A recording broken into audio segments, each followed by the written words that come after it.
open Almighty. Sorry. Just don't pay attention to me. Uh alright. What was I doing? I'm trying to remember exactly what I was doing. Can't exactly remember. Uh, hmm, okay.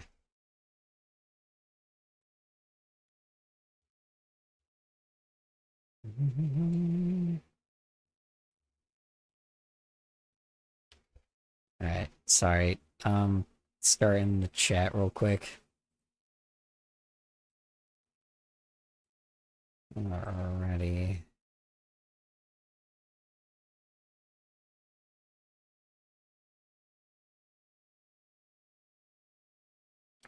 Okay. Now text-to-speech is working. Da-da. Sorry, I'm checking, like, statistics on something real quick. Hmm.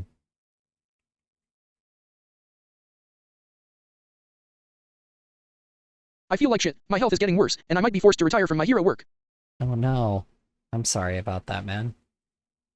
Is are you in like a hospital right now, or are you just kind of just a little woozy? Professionals. Uh, fucking hell, man. So let's see. I'm trying to like see how much something is right now. Let's see.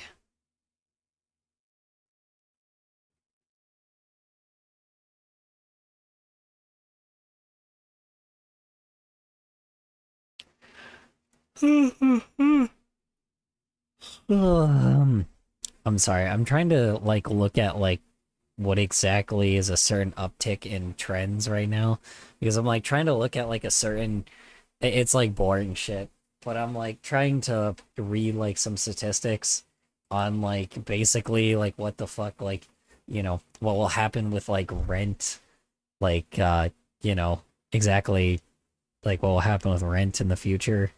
So I'm trying to make sure that I'm also like I'm one of the few people that are into like renting at a place that's owned by BlackRock, but I'm trying to like keep track of where like what BlackRock is doing because like and where their freaking and where their like HQs are here because Not in the hospital, but my joints are getting worse. My flare-ups are getting more common, and I don't know how much longer I can keep going like this. oh my god.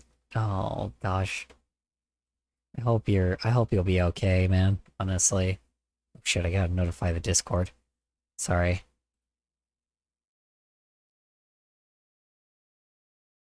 Let's see.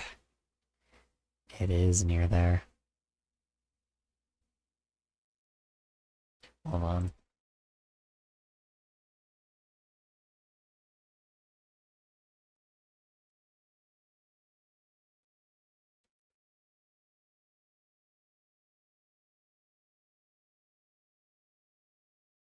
Sorry, I'm trying to like figure out something real quick. I'll live, but I hate that I might have to quit because of my health. Mhm. I'm sorry to hear that.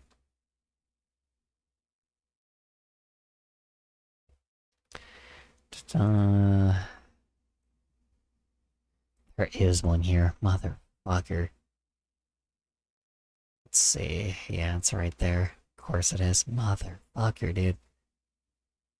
Da, da. Services, patrols, corporate security. Interesting.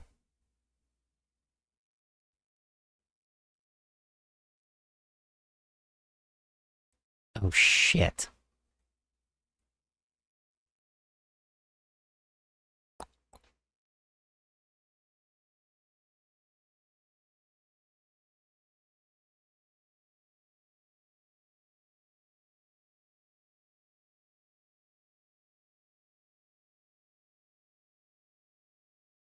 Oh, that's actually just a Let me thing. guess. More bad news. Man, my day is just getting worse. No, it's nothing too crazy, or it's nothing crazy yet. Like, I'm just, no, I'm just like looking at shit right now, because I think they're literally like nearby where I'm at, but I don't, that's not the same Black Rock. There's a Black Rock, like a Black Stone, because they're called Black Stone, but they're like different. They're not like the Black Stone that's like Black Rock. They're Black Stone as in the, like, there's just a place called Black Stone here. So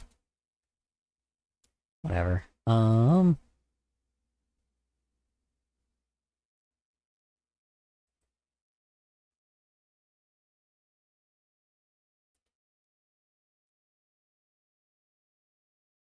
Okay.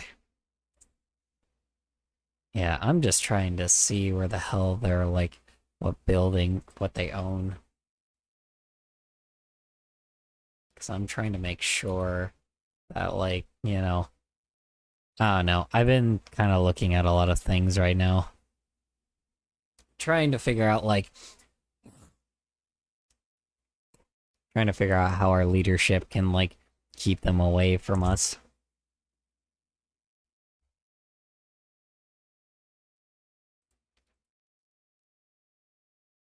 Hold on. This Black Stone. I'm getting surgery and going to physical therapy. Those should keep me going for a while longer, but I need to be ready if I need to retire. Maybe a new cover of my way would be a good send-off. Yeah, maybe. I mean, there's other ways you can help out other than, like, you know, physical body help, you know. There's always other versions. Let's see. Previously owned in. So built some more. Shit. Company sold this iconic. Okay. They sold it. Who the fuck owns it then?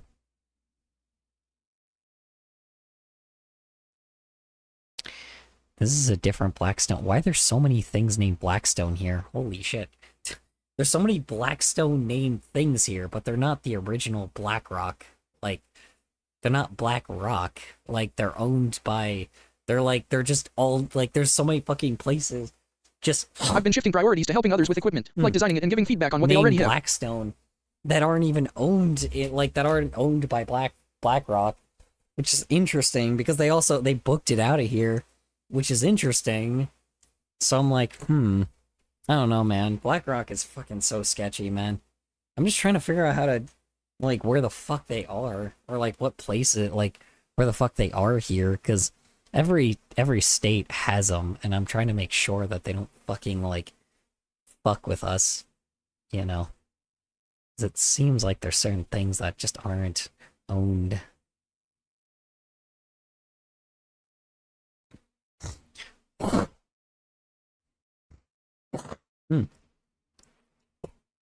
Anyway, okay, whatever. I'm just trying to see, because I'm like, they're just so fucking, they're greedy pieces of shit, and I'm like trying to make sure rent doesn't go too high. Someone was on YouTube for a bit, and they left. Bummer. Anyway, okay. Is it just me and you, Zen? Or...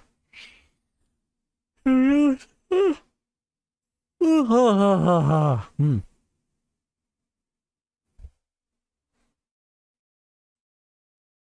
Hmm.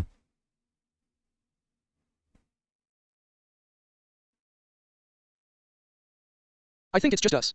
Okay. Cool.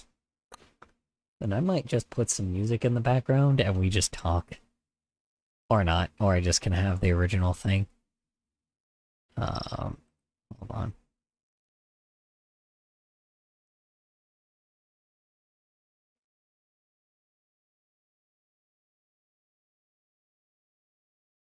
Sorry, I'm trying to, like... Maybe not, because the last time I did that, that was a big problem. Wait a second.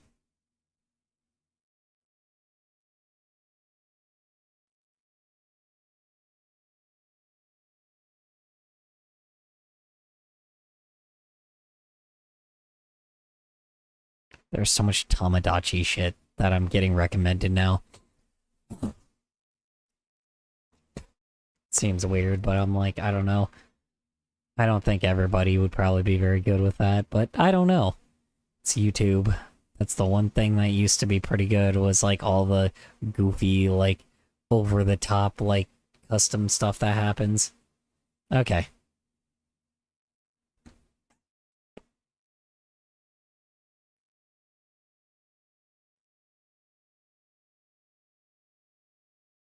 Oops. Shit. That's not what I wanted to do. My Jackson gang. Oh, right. I do feel like venting right now, but I already told you most of it, so maybe I can send more reviews for interesting firearms from that one guy. Probably. I don't know. I just probably won't say much about it because I don't really know much about firearms. I don't know, the history was interesting, but I'm just like, I'll probably be like insanely distracted from like, probably just be insanely distracted by drawing most of the time. I usually am, to be fair. I just don't have much to say about, like, you know, Fair enough. I don't have much to say about it, but again, you know, we don't have to watch anything. We can just put on some music in the background. You know, it's also just me and you, so I don't know. I'm like, maybe I won't even worry about it. Maybe I won't even worry about streaming tonight. I didn't stream yesterday though, which is a problem, but I should stream today, but I don't know. Anyway. I don't know. God, I fucking... I know I keep saying this, but if I just put this in 24 frames per second in the first place, I wouldn't have to deal with this fucking stupid ass lip syncing. I wouldn't have to deal with, like, how fucking crazy this is, because normally, if this was in 24 frames per second, it would have been far fucking easier. Because each letter is either 1 to 2 frames. This one can just... Why isn't it starting? Damn electric tech, so finicky. Is what? Starting? What electric tech? Greetings, caller. I wish you the best of evenings. Saw you in my notification bar and thought I'd pop in for a quick hello. Currently riding down to the Gulf Coast for the weekend. Gonna beach bum it. Damn. All right. You enjoy your time, more Jackal. Appreciate you hopping on by for a bit. Or Jackal Gaming. Ooh, sorry. I do actually have to give some fucking good news. Fucking Nuxtaku got demonetized on one of his channels. The video you keep trying to start. Oh no, I haven't started it yet. Yeah, no, sorry. I do have some good news though. Nuxtaku fucking like, one of his channels got fully demonetized, which is fucking great, dude. I mean, it's probably not going to be for a while, but like the dude like is not making as much as he used to, and it's like really good. I don't know. I know that like I shouldn't be like, you know, pleading for people's downfalls, but you have to recognize that this dude was like, you have to remember, these are people that are Zionist. Like this guy is a Zionist. That is good news. Better than nothing. He's a homophobe. He's a transphobe. He's a racist. He's a like. It's like he's obviously pro MAGA. Like, I mean, dude is fucking like, dude's like a cultist. We're Like, currently jamming out to some tropical times. Hope your stream and Artane goes well. he also like, you know, he also fucking like was he also like is a protector of literal groomers that groom children. So I'm like, you know. He made this Discord that basically that was like a protection for groomers to basically groom like literal 14-year-olds, and there was proof. Like, I just, you know, it's like, this is like, I would not be like, I straight up, you guys know how I feel about like pedophilia and shit, but like, yeah, no, this dude straight up is the Hello. worst. It's like, you know, fucking, hi John Lasagna, how's work, how's errands, how's your day in general, hope it went well for you. Yeah, no, fucking, like, I normally would not be that person that would be like, oh, well, like, if this was like a decade ago, where it was like people, like, if we were like the original type of people that usually have controversial opinions, or the quote-unquote edgelords of the internet, I wouldn't want those types of people to get demonetized or like lose money, right? Like, I still don't think I want people like Flashgits to be like really fully demonetized, because they're We've agreed just that like a NTS and bunch of... P3D0S aren't people. We're allowed Yeah. to want their downfall. Yeah, exactly. Like, I can at least be that person with those guys that at least it's like, okay, whatever, Gamergate bullshit, you know, I still think it's ridiculous, but You know, it's whatever, right? Those people just are ignorant, but they're not like fucking blatant Nazis, right? Like, but like fucking like Duxtaku and Tectone and Asmongold and like Tactical Templar is just a fucking pedo. But like, you know, it's like all these fuckers have like not only caused problems for multiple communities that are minorities, but they've also just like they're also just terrible human beings. They're not human, actually. They're not even human beings. They're terrible people. Sorry, I forgot to mention that they also like, you know, have been a problem for the art community. It's just like straight up these fuckers I've like handed the keys to billionaires, and I'm like, you know what? You fuckers deserve it. I'm glad that they fucked you over, you know? I'm glad that they did, you know? Like, this is I'm just so tired of the fact that, like, I'm not, like, I normally would typically not want people's downfalls when it comes to, you know, them having bad opinions. But there is bad opinions, and then there's just discrimination. There's just white supremacy. It's like I don't fucking I already don't like greed, but then white supremacy added on to it is just like beyond, like you're not savable. Like being pro pedo and shit is where I draw the line. Straight up. Like I'm not somebody that defends pedophilia. Straight up. And then these fuckers like have the balls. I'm not joking you too.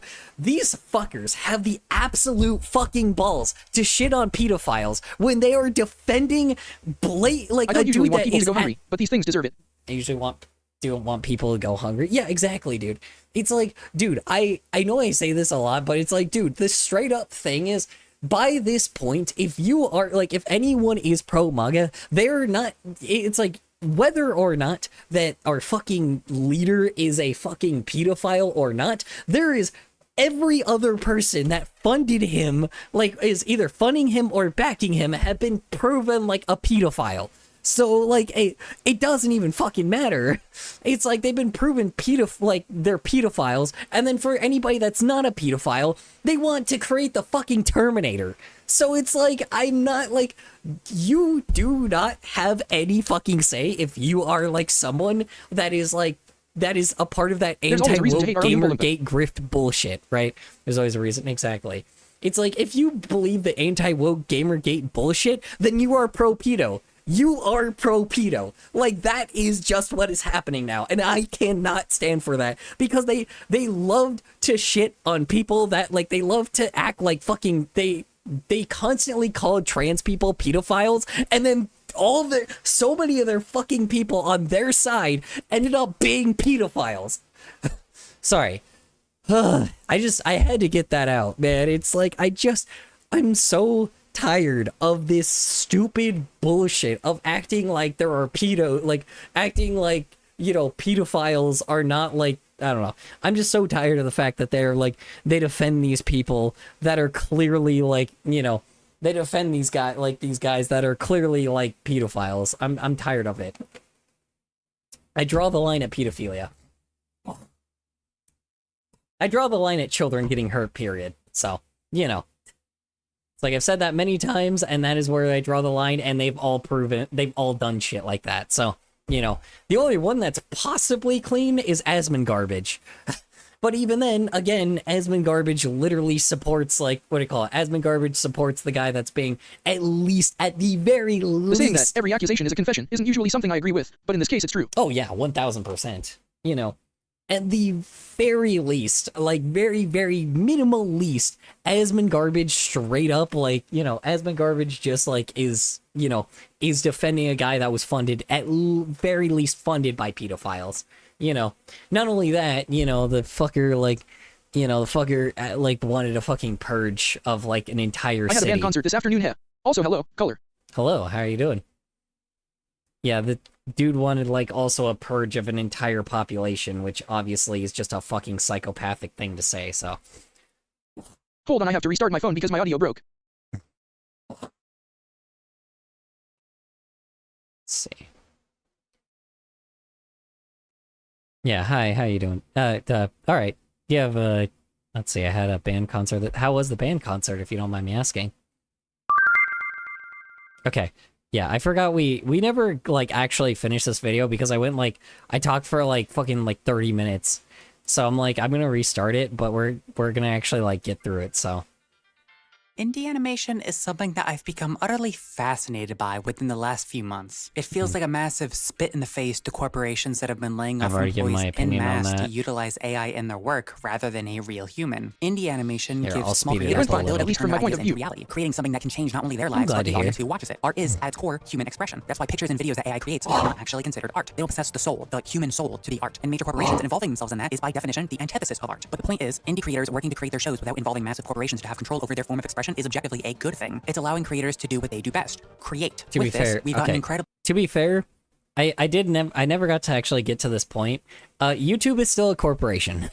I hate to be that person, but yes, YouTube is still a corporation, and like YouTube and like Twitch I'm and back. like YouTube and like Rumble and fucking I don't know what else. Like, you know, a lot of these I'm happy that you're having a good day. I'm having a good day. Me too. I'm happy that you guys are having, or one of you guys is having a good day too. What was I gonna say? YouTube is still a corporation. I like, you know, it's a distribute. It is still technically a distributor. It's just a corporation that doesn't really care that much. But like that can change at any moment. So yeah, I don't want to be that person, but it is still a corporation. But it is a little bit more of like a freeing corporation, as long as you're a person that's like okay with, you know, having your video get like demonetized, which a lot of times artists typically are. So it's just like, you know, if you're an artist on YouTube by this point, like they're, you know, don't expect that you're gonna be monetized like ever. YouTube just for some odd reason hates artists, so you know the only way that you can probably get funding is by like pure like donations, maybe, you know, because you don't even upload that much to the level where it would even be profitable. So um, you wouldn't survive. Let me say that if you're just like an animator, like just uploading on YouTube and only getting money from YouTube, like revenue, it just I doesn't would stay on happen. stream, but unfortunately I have one day of school left for the week, so I'll see if I can join tomorrow night. I might forget or fall asleep early. All right, you have a good night, Fox McDougall. Appreciate you hopping on by for a bit. Yeah, I mean, you know, it is very interesting, like the fact that what do you call it? Yeah, it is very interesting that the fact that like I don't know, YouTube's an interesting case, but again, this is kind of the reason why like artists are going to like other platforms and shit, because of AI, and you know, YouTube is literally taking down artists and shit. So it's getting there, but you know, we're not there yet. Successful shows. Look at Lackadaisy, The Amazing Digital Circus, Murder Drones, Yeah, Cliffside, Spooky Like I said, I've already given my opinion on Lackadaisy. The Gaslight District. And the topic of today's video has been Hotel. Was that a good segue? Yeah? Yeah? No? Okay. Has Been Hotel's pilot was released on October 28th, 2019 on YouTube. It did stupidly well. Yeah, it is still insane to me that Has Been Hotel is literally 6 years old. That is insanity. In terms of views and support, which prompted the production company A24 to pick it up. So to still consider it indie animation is a little dubious, but whether or not it still is now. I don't know if A24 is... I don't know. Is A24 indie? I don't know. The impact it had No, cannot it be isn't. debated. 121 million views is actually absurd. I don't think there's any denying that. And while there can be discussions about how the show actually holds up in terms of quality, it's evident that there is a lot of passion behind it, from the director, VisiPop, to the voice actors, animators. Damn it, sorry, hold on. I don't know. Oh yeah, by the way, the voice actors, they also, like, VisiPop completely fired, like, like, so quickly, dude. Like, after she realized that she could, like, you know, one, the fact that she could get celebrity voice actors, and then two, like, or A-list celebrity voice actors, which is fucking stupid. And then second off, what do you call it? And then second off, the fact that she also was able to, or what do you call it? Second off, the fact that she also swapped out, like, her animation team for fucking South Korean dudes, which is fucked. But yeah, sorry.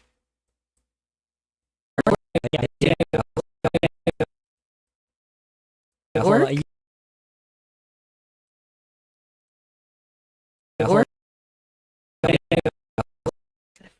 hate when like both of them are talking. I should have done them separately because I can't understand like one of them.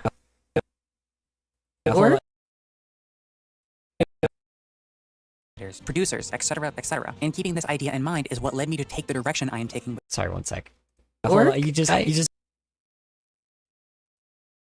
damn. Okay. with this video. But with that being Caller, it's said, me, I'm Phone just Jake. going to rip That one guy everything who off appears right and disappears. now. I do not like Hazbin Hello, Hotel. There are phones. so many things How was no problem. How have you been so far? Everything going okay with you at least so far? You know. At least like, you know, slightly okay.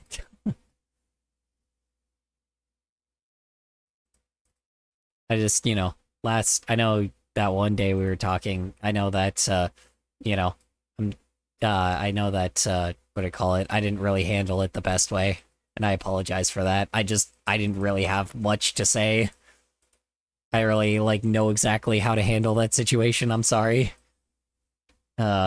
Quick, somebody get Moist Critical. He's really good with situations. Badoom ching. Anyway, let me add a ... at the end too, just to really add. I'm alright. I told my therapist about my recent issues, so that's nice. And we can Okay. start figuring out my dissociation Alright. issues. Also, we're fine, yo. I'm glad that your therapist is at least helping you with that. So. Hold on, you just But yeah,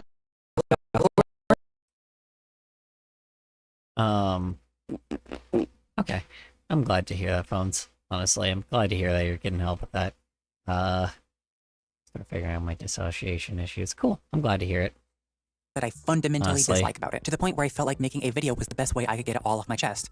To be fair with a lot of people with Hazbin Hotel, even when it first came out, like there was a lot of people that had a lot of things to say, even about the pilot. anywho, time to have this as background sound. Anywho, time to have this. Fair enough. There was a lot of people that like had a lot of opinions about the pilot, even when it came out. I almost thought about making a video about Hazbin Hotel when it first came out, because there was a lot of things that were just like a huge problem with it. But the show itself, yeah, I can imagine that people may have like way too many thoughts about it. I watched the whole show and I was like, and it just, I don't know, it was fine. I don't know. I think in the first season, yeah, it was pretty bad, but like, or wasn't that great? It was like really dumb. But then later it got better over time with its writing. But would I call it a TVMA show? No. I wouldn't. Like, because when it comes to adult shows, there's gotta be characters acting like adults, if that makes any sense. Like, there's gotta be some really heavy adult topics, or like some really relatable adult things happening. Like, because you can't just have drugs and sex and alcohol and be like, oh yeah, guys, this is adult because they're fucking and they're drinking and they're doing drugs and they're like, it's like, yeah, there's like crazy shit happen, like, you know, and then there's, I don't know, it's like, oh yeah, there's like blood and like killing, I guess. So I'm like, it just doesn't feel that adult when it's just like cheap humor like that. That feels like that's TV-14 humor. That is like straight up TV-14 humor. That is stuff that you would probably show a teenager and they'll be like, "Whoa, this is so this." It's like, I feel like that would make them feel like an adult even though they're not an adult, right? Like, what makes something adult is when you get something that is more like deep end topics, like, you know, deep end topics, deep end trauma, deep end experiences, like things that like genuinely are uncomfortable to, like, you know, to bring out, or like even just relatable moments in general. Adult animation or adult like writing is harder to do than, like, at least with Am I wrong? Also kinda glamorizing drugs and stuff, but that happens like all the time. Yo, cigarettes, and ruining my fucking lungs, woohoo, so cool. Yeah, well, that's specifically like TV-14, right?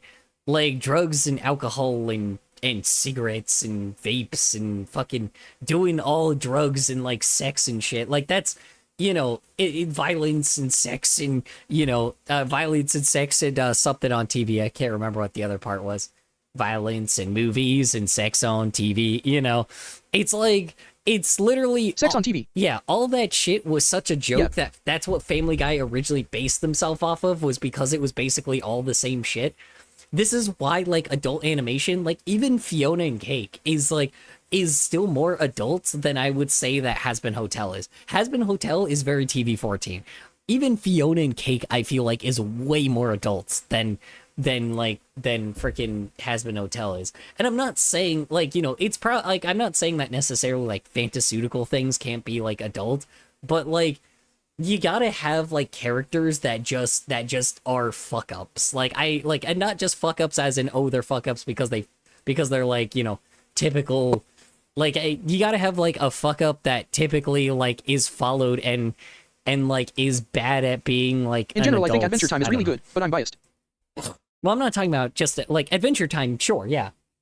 Adventure Time, I would say, was for teenagers. I mean, it started with kids, then for teenagers, then kind of became a little bit like more late teens. But Fiona and Cake specifically, even like I would say one of the episodes of Distance Lands does really well, like the spin-off one.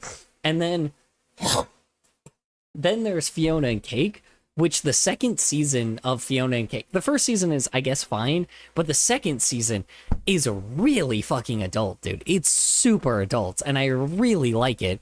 And that's the crazy thing is, that show's only like rated 16 plus, and I feel like it's more for adults than it is for teenagers, you know?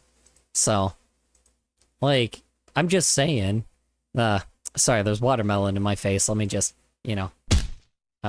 damn. Why are you attacking the femboy for? Okay, I actually have food in my oven. Give me 1 second. I will be right back. Sorry, I will BRB. I'm just gonna check on my food real quick. I'm not gonna be able to finish the entire thing. I'm gonna save some of it for later. Oh, there's water in my eye. Hold on.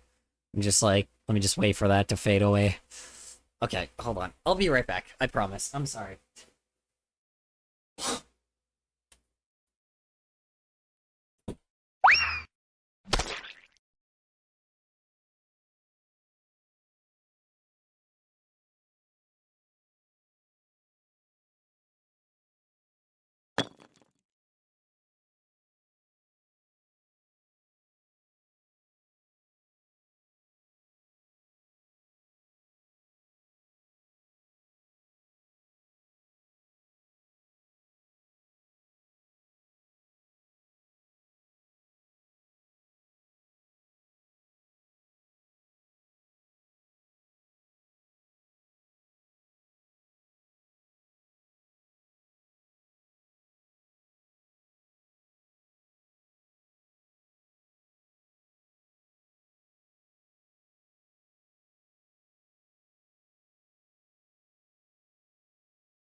JS, JS, JS, JS.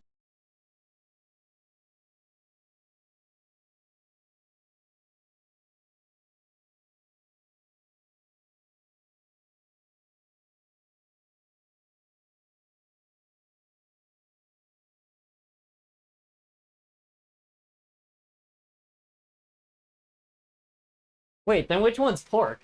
I forgot.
my stream, so. Oh, fuck. I need a fork.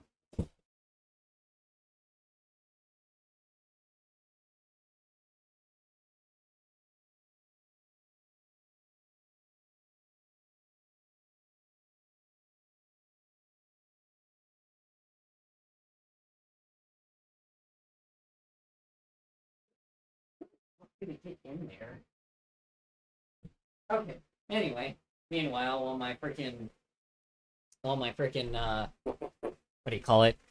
While my freaking roommates are trying to kill a fucking fly. I was gonna call it something, but I didn't know what to nickname it. I got a carne asada taco. Hold on. It's like this food truck taco. Gotta try it. Oh.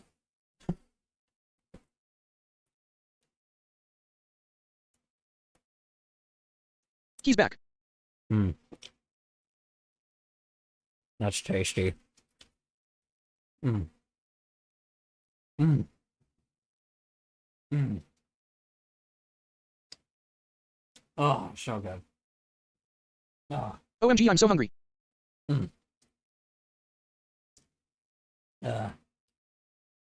Sorry, I'm gonna make you hungry then, because I'm actually like eating right now too. Now I'm like, what? Ow.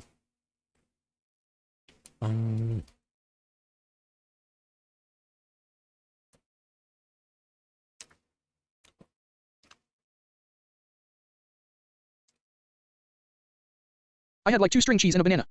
Now that is some real Mexican food. Oh my god. Oh, it's heaven. That's like my family's cooking. Oh my god, dude, that's some real Mexican food right there. Hold on one sec, I gotta go tell them that.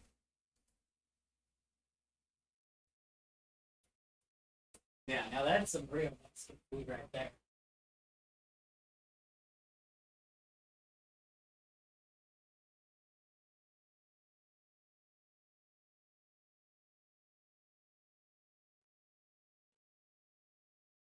Yeah, it feels like it, man.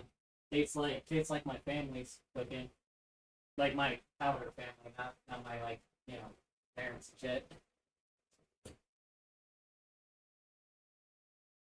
Okay, I'm sorry, I'm back. I had like 2 string cheese and a banana. Oh damn. Well then make something with meaty. Make something meaty. Get the meat. Oh.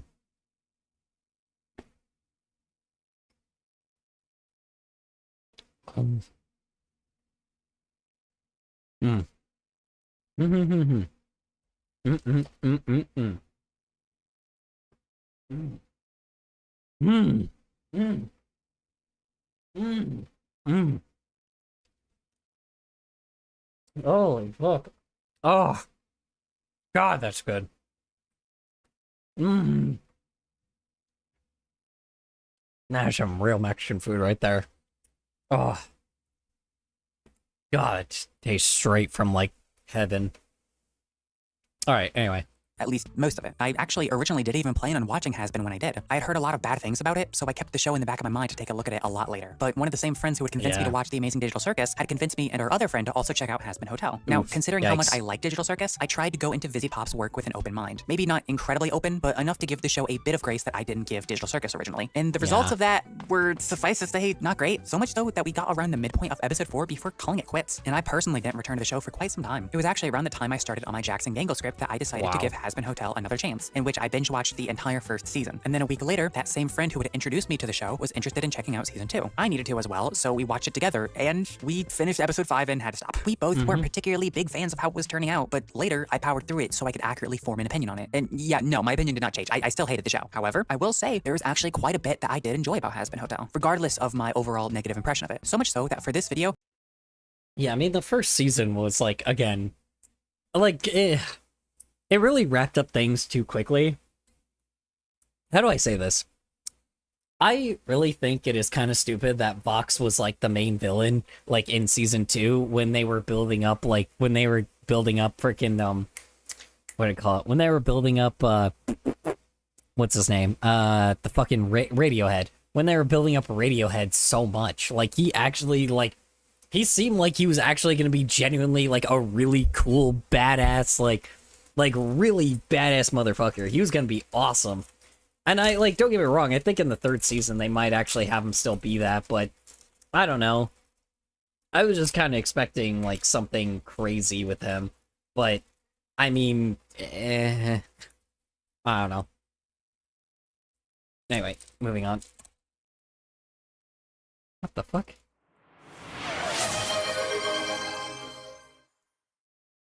Cloud Empire Tax is my favorite. I plan on rewatching the entirety of it. All of season 1, all of season 2. I'll be taking notes about everything I like and dislike and talking about it as I go on. But I am going to emphasize this immediately before we get started. This video is not made for people with a massive Has-Been Hotel hate boner, or people who are super fans and assume that it can do no wrong. When rewatching the show, I am going to try to I would say it's probably for the people that are super fans of the show. Because I don't think it's as bad as people portray it though. I do think, again, like, I think the excessive cursing is essentially what people, is what the Gamergate crowd talks about. Like, all the people that are, like, the anti-woke crowd. I really do think that came from that. But again, it's not like it's wrong, it's just, I don't want to give those guys any kind of leniency. They're already terrible people, and I don't want to give these guys, like, any more leniency than they already have got. to enjoy it. I am not only going to nitpick on the things I dislike, but also try to nitpick on the things I like. There are plenty of people who worked on Has-Been, not just VisiPop. There was a lot of passion put into it, and I don't want to downplay their work just because of Vizzy's actions. The animators were pretty good, but again, they switched it over to people that how you say it? They switched it over to people that what do you call it? They switched it over to people that are freaking like Korean animators, and I'm like, all right, well, that's fucked, but whatever.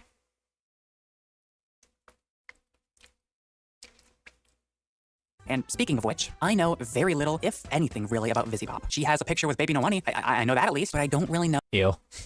Oh, Baby No Money, the guy that used to not pay his artists either? Wow. Cheap ass meets cheap ass, good to know. Ugh.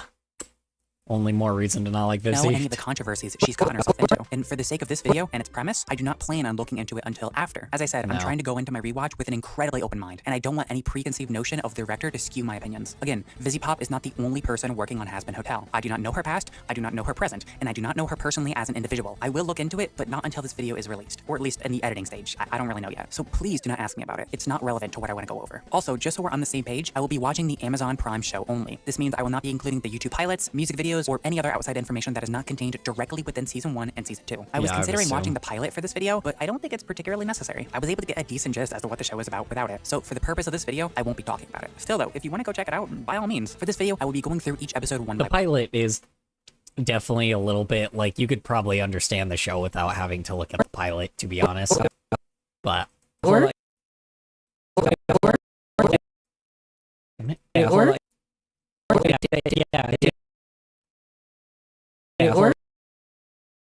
What am I saying here? I'm trying to figure out what this other one is. Yeah, hold on.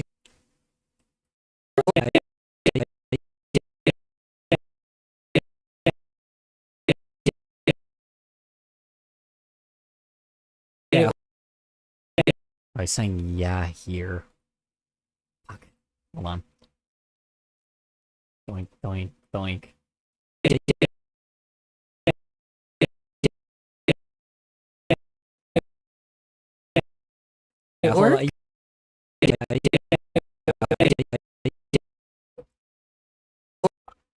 Okay, I'm sorry. By one. I'll be explaining the events while interjecting with my praises and criticisms. There are a lot of things I have to talk about in relation to fundamental parts of the show, such as its writing, animation, whatever. But because of how long my tangents will probably get on those, I'll try to spread them throughout episodes. I don't want to pile it on immediately, after all. With that being said, I must also mention... I mean, to be fair, having being like season 1, this, season 2 is kind of okay, and then here's all the positive things, here's all the negative things, and like each season you would just say, this is all the negatives, this is all the positives, right? And then you move on. But anyway. mention something very important before we get too far. This video is not done. Kinda. You see, because of how long it takes me to get through the show, I felt like it would be better for all of you if I split up this Hazbin Hotel review into 2 parts. One for season 1 and one for season Fucking what? Oh, 2 seasons. Okay. I was gonna say. So he's gonna go through. Oh my god. Okay, I know you guys sent me this video. I don't know if I want to watch the second one if he has a second one. So. 2. This is your season 1 video, and the next one I'm dropping will be the follow-up. And after all that, I will be compiling it into one large video that you can binge watch. If you feel like binge watching a show where I slowly lose my mind, if that's your cup of tea, you're in the right place. And finally, before we start, I want to thank you all so much for the support I got on my previous video. I was super worried about releasing it and how well it would do, but I'm pleasantly surprised from all the people who watched it and commented. So thank you. It means a lot. Anyway, thank you all for watching. And with all that being said, I like how the guy was like afraid that his video on fucking Amazing Digital Circus wasn't gonna do well or something. I'm like, brother, that is probably like, it's like you're safe. Amazing Digital Circus has like a huge fan base, and it's still very relevant to this day. So that's all wild. Anyway, I think it's finally time to start talking about the show, starting with. sorry, one sec. Or- Hold on.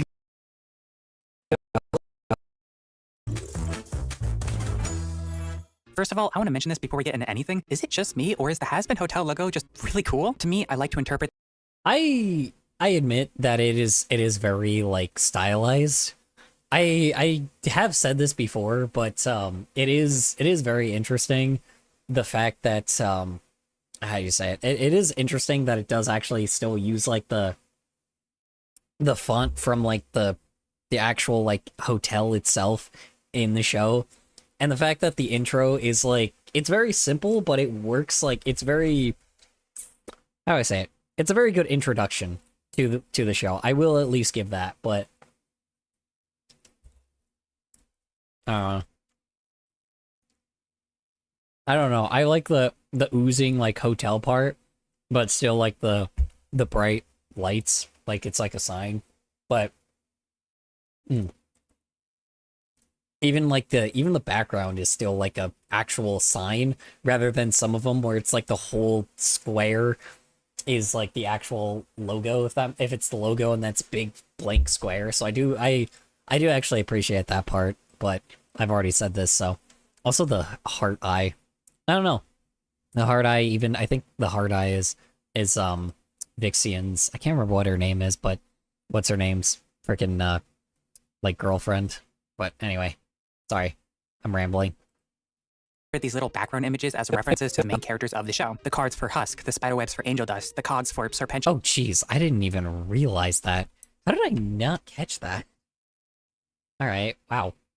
And the heart, I think that's a heart. Is it an apple? I'm not really sure. For Charlie and Vaggie or Lucifer, I'm not sure if that was intentional or not. I actively avoided any outside information when making this video after all. My point is, it's a really fucking cool logo, okay? I like it. So Hazbin Hotel actually starts off with an animation style completely different to the rest of the show. It kind of reminds me of the My Little Pony intro a little bit, and I like it for that. It starts off with biblical references, setting up the show to be immediately very intertwined with the Bible. It is a show based on hell after all, so that was to be expected. But I'll just go ahead and say this right now. I know next to nothing about the Bible. It's not in my particular field of interest, but I doubt I'll have to know a lot of outside sources to make heads or tails of this show, as it seems to do a decent job of setting up the viewer with this intro. It talks about the origins of heaven and how it was protected by angels, one of those being Lucifer, a character described as a dreamer, but the angels felt like his way of thinking was dangerous and shunned him. The angels created Adam and Lilith, the first. By the way, I guarantee, like, people that for like how you say it?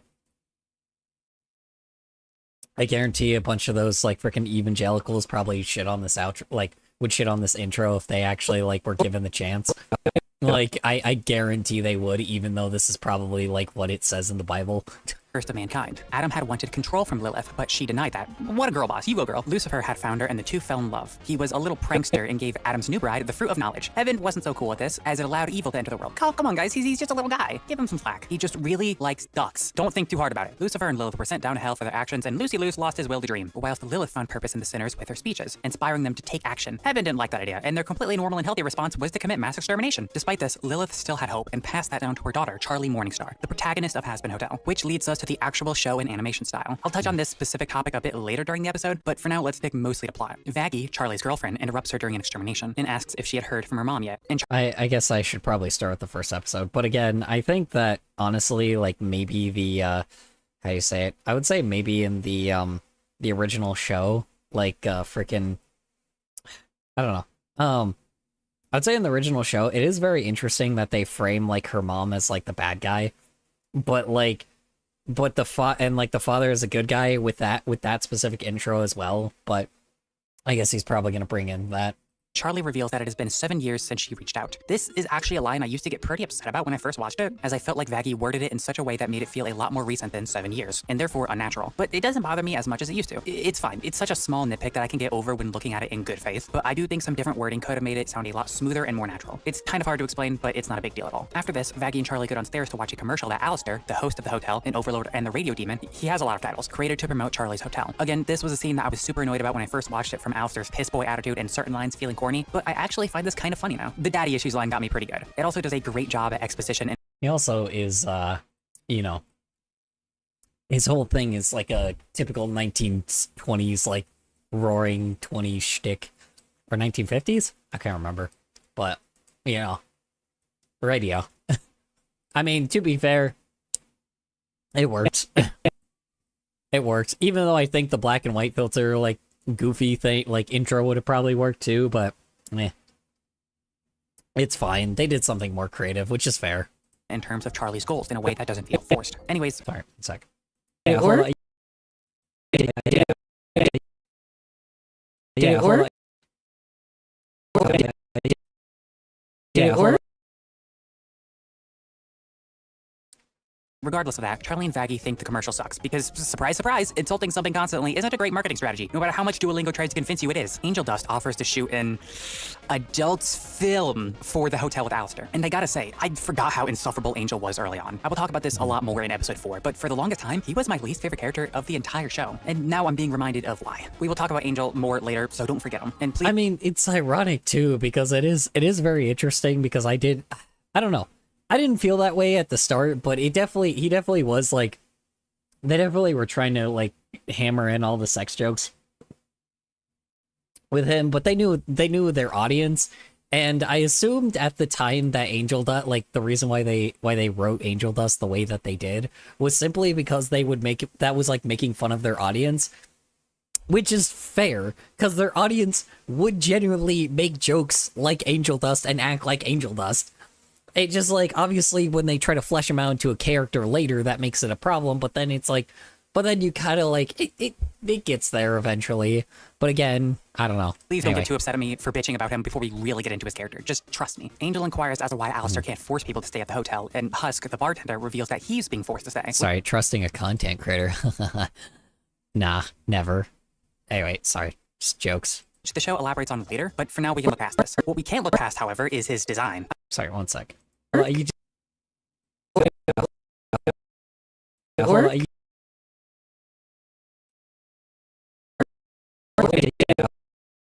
Or- you just,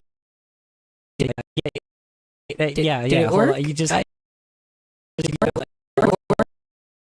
I'm sorry, I'm trying to be as good faith as possible, but I have always hated Husk's design. I mean, it's a little complicated like in general, but he doesn't look out of place. I don't know. I think for what he is, it makes sense, because he was like known as a gambling man, and he's trying to look like a casino, like the old school casino look, which is fair. You know, like, I don't know. I disagree. I think his design looks fine. Especially for this show, it looks fine. I think a lot of times with adult animation, we expect everything to look a little bit more, like, simple and cleaner. But to be fair, with this show, it is vastly different, you know? Because, I mean, even look at all the other, like, quote-unquote adult shows. Like, freaking, you know, like, I mean, even, I'm gonna, like, you know, like, Smiling Friends, Rick and Morty, freaking, what do you call it? Smiling Friends, Rick and Morty, like, freaking, like, I mean, Aqua Teen Hunger Force isn't a recent one. What's a recent one that I'm trying to think? What's another recent adult animation show? Like, Robot Chicken doesn't count because that's still late. I guess Lackadaisy, but Lackadaisy is a little bit more complex. Even then, it still looks different, like a little bit more simplistic. No, it's not. Goddamn. I'm trying to think of like a show that's more simplistic, that's like adult. I mean, Fiona and Cake, that looks a lot, like, I mean, the character designs, they're like nuts, but they're also like very simple, you know?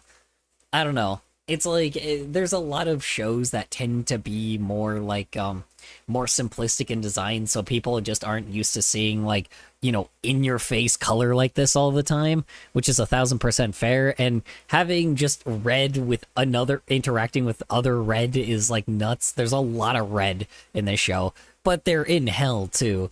And the reason why I think that red doesn't really, even though yes, it is still technically like a theme amongst all the characters, I think, to be fair, red is a choice for all the characters was a bad idea.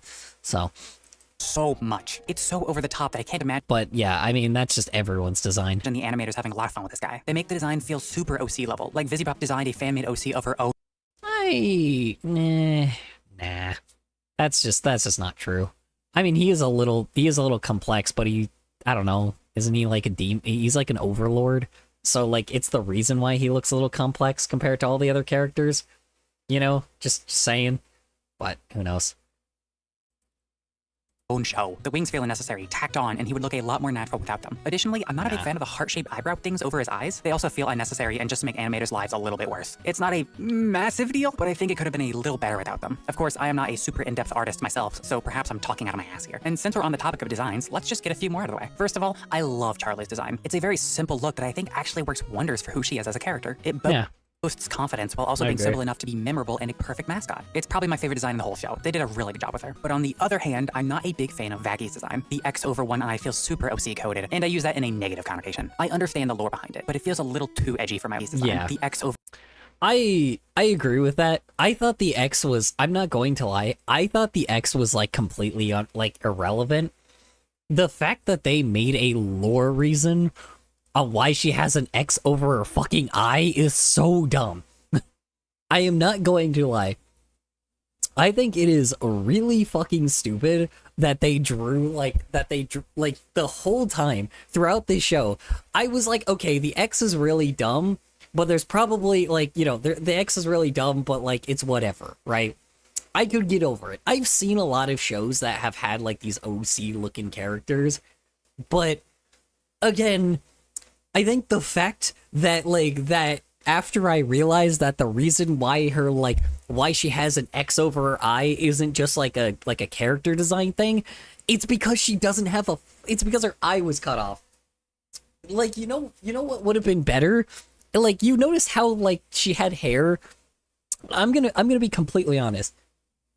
If they just hid the fact that she's missing an eye the entire time, or at least only slightly show it, like because her hair is covering her eye the entire time, I think that would have been fine. I do think, I don't know. I mean, I think the fact that he's complaining about these designs being overly complex is just him bitching. Like, I think they're fine. I just think animation-wise, yes.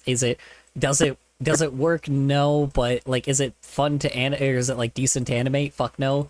Like, usually making simple character designs usually makes it easier to animate everything. That's the reason why people like try to design characters that aren't like going to be too flashy, or like, how do I say this? A lot of times when people get taught like character design, a lot of times like when like especially with animation, it's always keep it simple, stupid, you know?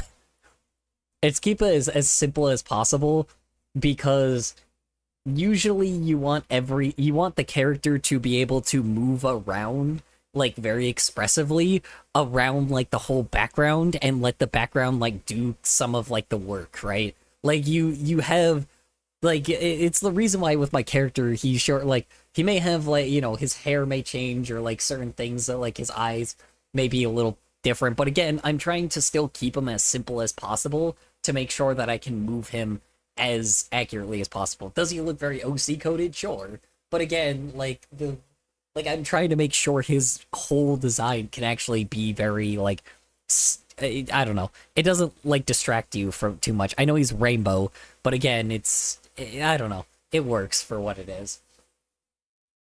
But, you know, maybe I'm just crazy, but I don't know. It works. Like it's fun. Like this is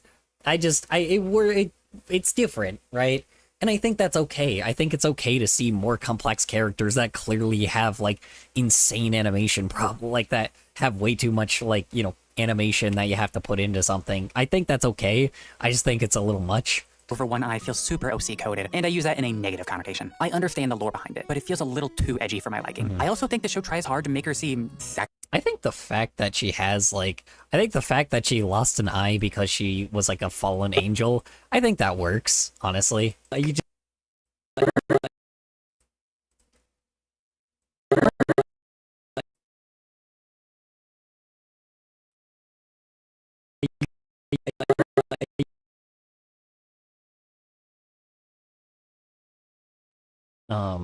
I don't know. Am I talking just to myself?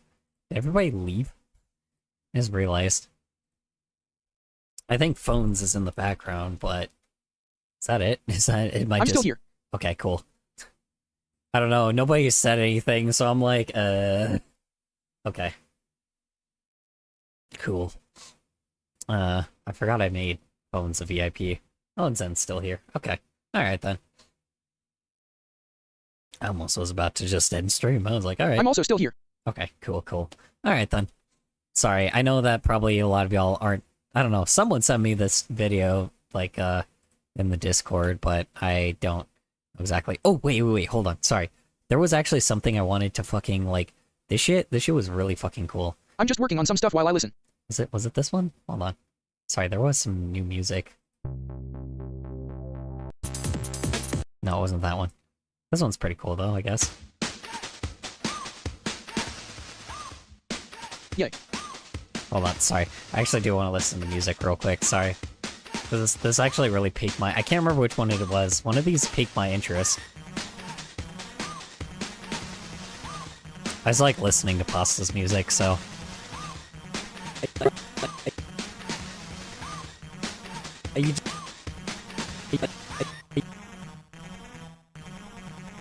Sorry, just taking a bit of Nuke's music break.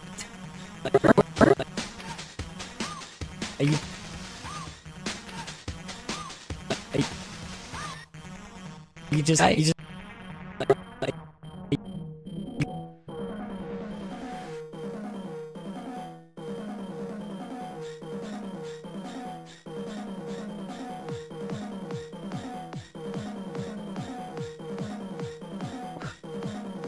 me.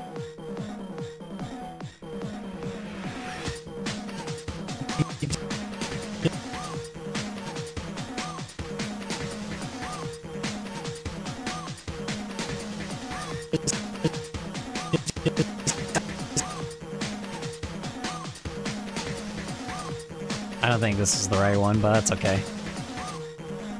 This one's a little bit more repetitive. Which one was the one I was, like, looking for? There's one that was, like, really fucking wild. Yeah, this one's getting really repetitive, but that's okay. We'll finish it anyway. There's one that was fucking wild.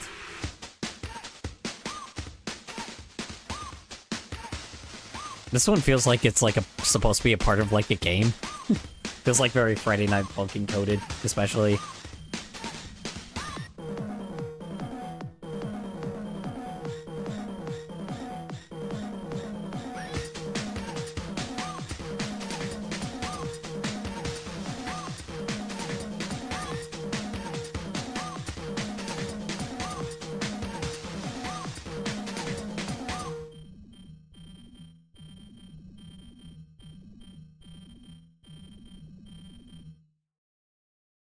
Cool. OMG, the dancing color is dancing on beat. Oh, was he? Hold on. Let's see, is he dancing to, is he dancing to this one?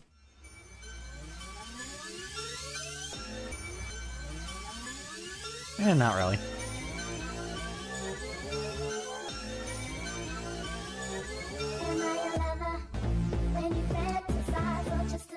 Oh, that might not actually... That's actually a remix. I don't know if I want to play that one. What about this one? Is it this one?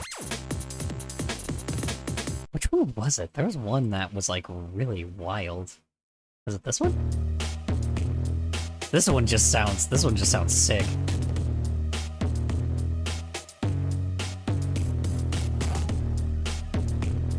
It's just very bass boosted, though.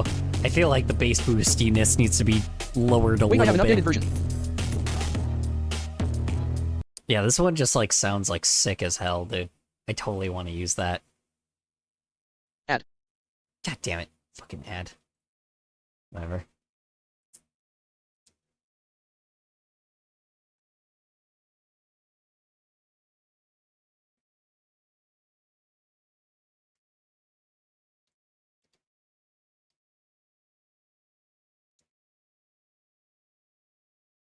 Ad over. Cool. Cool. What was I saying? Yeah, I don't know. It's just really cool. I don't know. I just like I don't know who's yeah. I mean you're freaking I just like your music, man. Like your music, I like your music, man. It's always like it always cheers me up. I listen to it like on my free time. Like just realize like it's like any art that you guys make, like I will always like I will either look at like if it's visual, I'll look at it. If it's like if it's, you know, like listening, I will listen to it. Like I told you guys I really like art and I like, you know, like I fucking love it, dude. I'll share it with like some people too that I, you know, that I talk to. I put some of it on Spotify. So I love that shit, man. Well, shit, then I should tell people to stream your song, then. Nope. With the same one?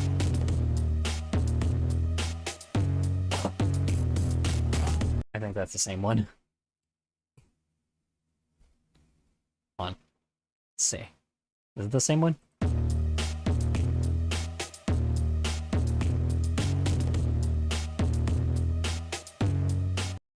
Hold on, let me try again. 1 sec.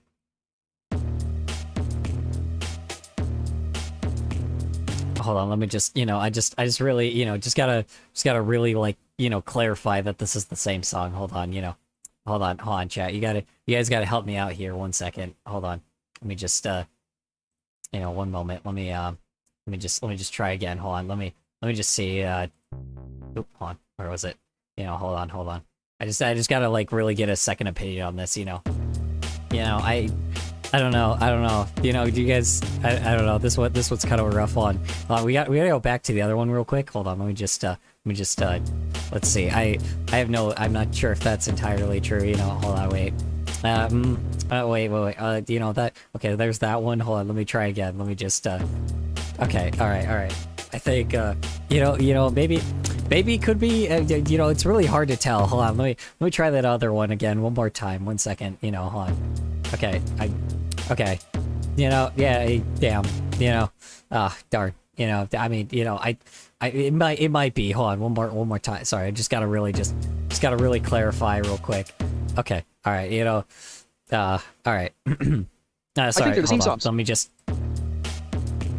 Darn. All right. Oh, are they? Okay, darn. You know.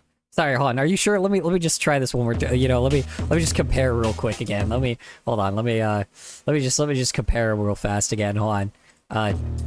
You know, I think you're onto something here. You know, hold on. You know, maybe. Man. All right. Anyway. Oh, that's completely different.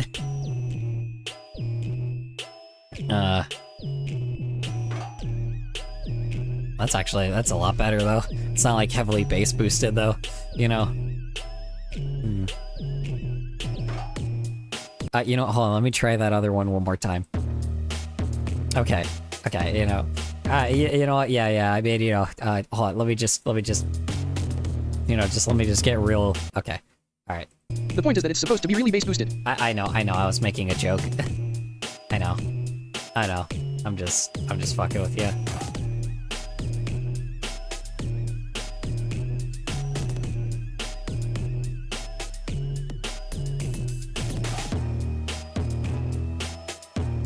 See, that works a lot better, like with it, like, you know, easing into it, rather than just like immediate like boo-doo, you know. Oh yeah, my favorite part. Shit. Oh man. No. It's actually not as bass boosted, which is nice. Maybe my old man years just, you know. Maybe I just like the not basted, like the as basted, bass boosted version. Sorry. Couldn't say words there for a second. I Hold on, one more time. I just gotta like really check if this isn't the same song. Hold on. Let me just, let me just check if it's the new version, real quick, you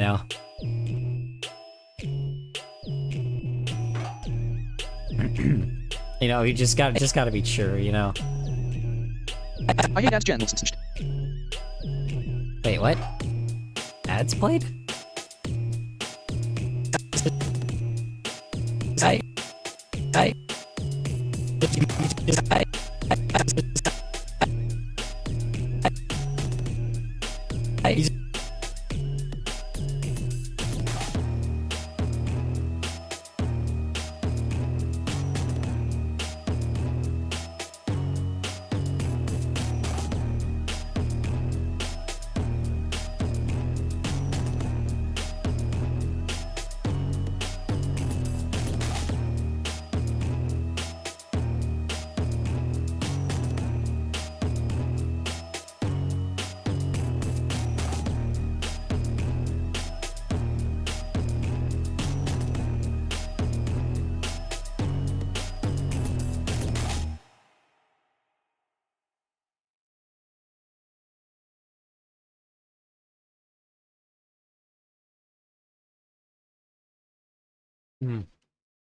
Okay. Yeah. That was pretty sweet, man. Hold on, let me just let me just check one more time. Okay. Hold on, sorry, let me just... Okay. I got it this time, Oh, wait, hold on. Okay, got it. Alright, I'm done. Promise, I'm done. Sexy yet attractive, but in its attempts, I think it goes too far and feels a bit counterproductive. I'll touch on You're right. Maybe, maybe if it was just more, I don't know, counter, whatever. I was gonna try to make a joke, but I couldn't. this in season 2 a bit more, but for now, let's get back on track with the plot. Charlie's dad, Lucifer, calls her and tells her that the leader of the angel army, who we learn is Adam, wants to meet, and so he requests Charlie to go in his absence. And in response to this, she breaks out into song. But before we get too deep into this musical number, I need to be fully It is a theater kid show. It is a musical. I know the fact that he's like, if he's gonna shit on this show for being a musical, like I'm sorry, no, like I already just invalid. be honest with you. Music is a major passion of mine. I've been producing music for almost a decade now. It is incredibly important to me. At the same time, I did Yeah, but theater kid music. not grow up on musicals. I definitely had the opportunity, Yes. but it just wasn't a big part of my childhood. And showtunes isn't a genre I find myself to be something I return to often. So naturally, I'm not going to be particularly invested in this style. However, I have that theater kid blood in me, despite never actually experiencing theater. Spiritually, yeah. So it's not something I dislike or have a grudge against, but just know it isn't my go-to style. And I'm going to be extra analytical of the music as a result of my passion for it. I mean, maybe, I guess, but it's I guess music wise, sure, it could be okay, the music he can be critical about, but if you're not into theater, then being, I mean, this is some random YouTuber on the internet, who cares, but I'm just saying, it's if you're gonna be that person that that criticizes the musical, or criticizes a musical and you don't understand how musicals work, then I don't know if you can necessarily criticize the musical part of it, which is the vast majority of this freaking vast majority of this freaking show, to be honest. The musical parts are pretty decent. I'm not gonna lie. I like the musical parts, but maybe I'm crazy, but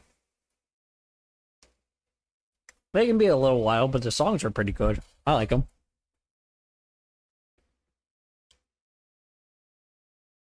If that means I get really nitpicky about small details, I'm sorry, you're just gonna have to bear with me. Happy Day in Hell is the first song in Has Been Odell. And I gotta say, we're not starting off on a great note. It feels like a pretty generic show tune song with the typical Has Been flair in terms Yeah, but again, musical, but again, who knows? of writing, which, yes, I will talk about the show's writing style later, though. There's way too much to talk about in terms of that right now. But in the context of the song, it doesn't really help all that much. I don't find the concept to be all that funny, that being swearing and wacky, edgy scenarios as crux for humor, and I think the swearing actually takes away from any message the song could be giving. So in both avenues of purpose, the song falls a bit flat for me. However, Charlie That is fair. That is fair. I do admit, when there is just like excessive cursing, especially in a show like Hazbin Hotel. Yeah, when the songs have excessive cursing, typically, it should have a purpose, because usually, like, songs with cursing in them are usually meant to be taken not as seriously. And I think that is a major disadvantage, and I do agree with them on that, so that's fair. Oh, I don't know. singing is actually phenomenal in this track. Her voice actor in general is just really good, but her singing ability is kind of nuts. She can have super Well, it's not the same voice actor. There's a singer and then there's a voice actor in both of these, so that's kind of the problem what happens when you don't do any research into the show, because there's usually a singer and there's a voice actor, but sometimes the voice actor will just be the singer, which is really bad. Weird controversial statement, but I think in Hazbin Hotel, if like Charlie, when Charlie like sings and they switch from like the singer to the voice actor, or the voice actor to the singer, I really think that in the show, I think they should have actually they should have done that with almost every voice actor. Now, is that possible in a show like this? Probably fucking not. A show like this has a very shoestring budget, so I can't imagine how fucking, I mean, not shoestring, but it has like way lower budget than like obviously like Disney shit, right? But I think it would have just been important to maybe have a singer that is good at voice acting as well, because a lot of people really underestimate the fact that there are people that are just like voice actors that can sing well. Like, you gotta have, sometimes with this, you have to have people that are double talented and just pay them a little bit more compared to having two completely separate people, because unfortunately, just doing that is difficult. It's gotta be really fucking hard to get both, because not only do you have to get someone that that can sing, you have to get someone that can sound like the voice actor, which is just near impossible. So, I mean, but that's just me, I guess. This is kind of the reason why musicals are also really fucking hard, because you have to not only get, I will say Hazbin Hotel was a very hard thing to do in general, because of the fact that you had to get, you had to get a person that can not only voice act well, but sing well. And people just, I don't know. This is the reason why a lot of times in animated shows you have the music completely separate, because if the voice actor has to sing, then you have to have somebody that is good at singing. So, I don't know. I know I keep saying this, and this is obvious, and I'm sounding like a broken record, but that is just the case when it comes to any animated, not animated musical, but just a musical period. I don't know. It's insane.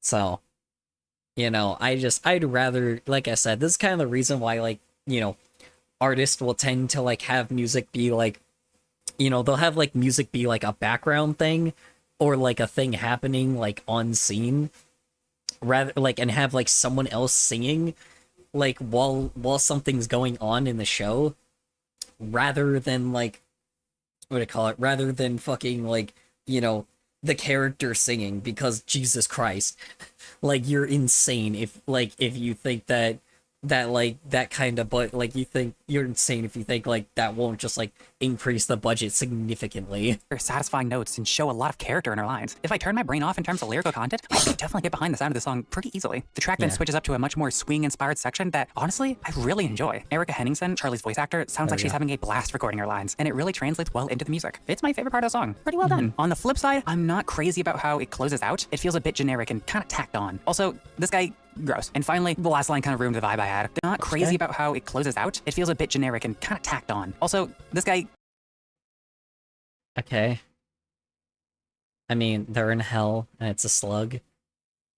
And like I get the idea that they're exposing themselves, but again, who cares? gross. And finally, the last line kind of ruined the vibe I had. There's no need for swearing in there. What are we even doing? Though Erica can really hold that note, which is impressive. I think it's cool. Something I did notice upon rewatching, however, Again, yeah. I mean, that's fair. So, is that the show mentions earlier that Lilith had used songs to rejuvenate the sinners, and it's harped on multiple times how effective she was in that. I think it's actually kind of cool. oh, yeah. I didn't even think about that symbolism. I was like, oh yeah, musical. I guess I should have expected the fact that that probably is the reason why it's a musical. Cool how they contrast that between Charlie's attempt with Happy Day in Hell. She's trying to recreate the success her mother had, but struggles to keep up. It's a good representation of the hotel in general. She wants to do something that would make her mother proud and take after her, but it isn't so easy. I think this is an intentional choice by Viz. Yeah, even though her mother kind of, like when you start recognizing that her mother is an antagonist, just which is kind of crazy to think about, but you know.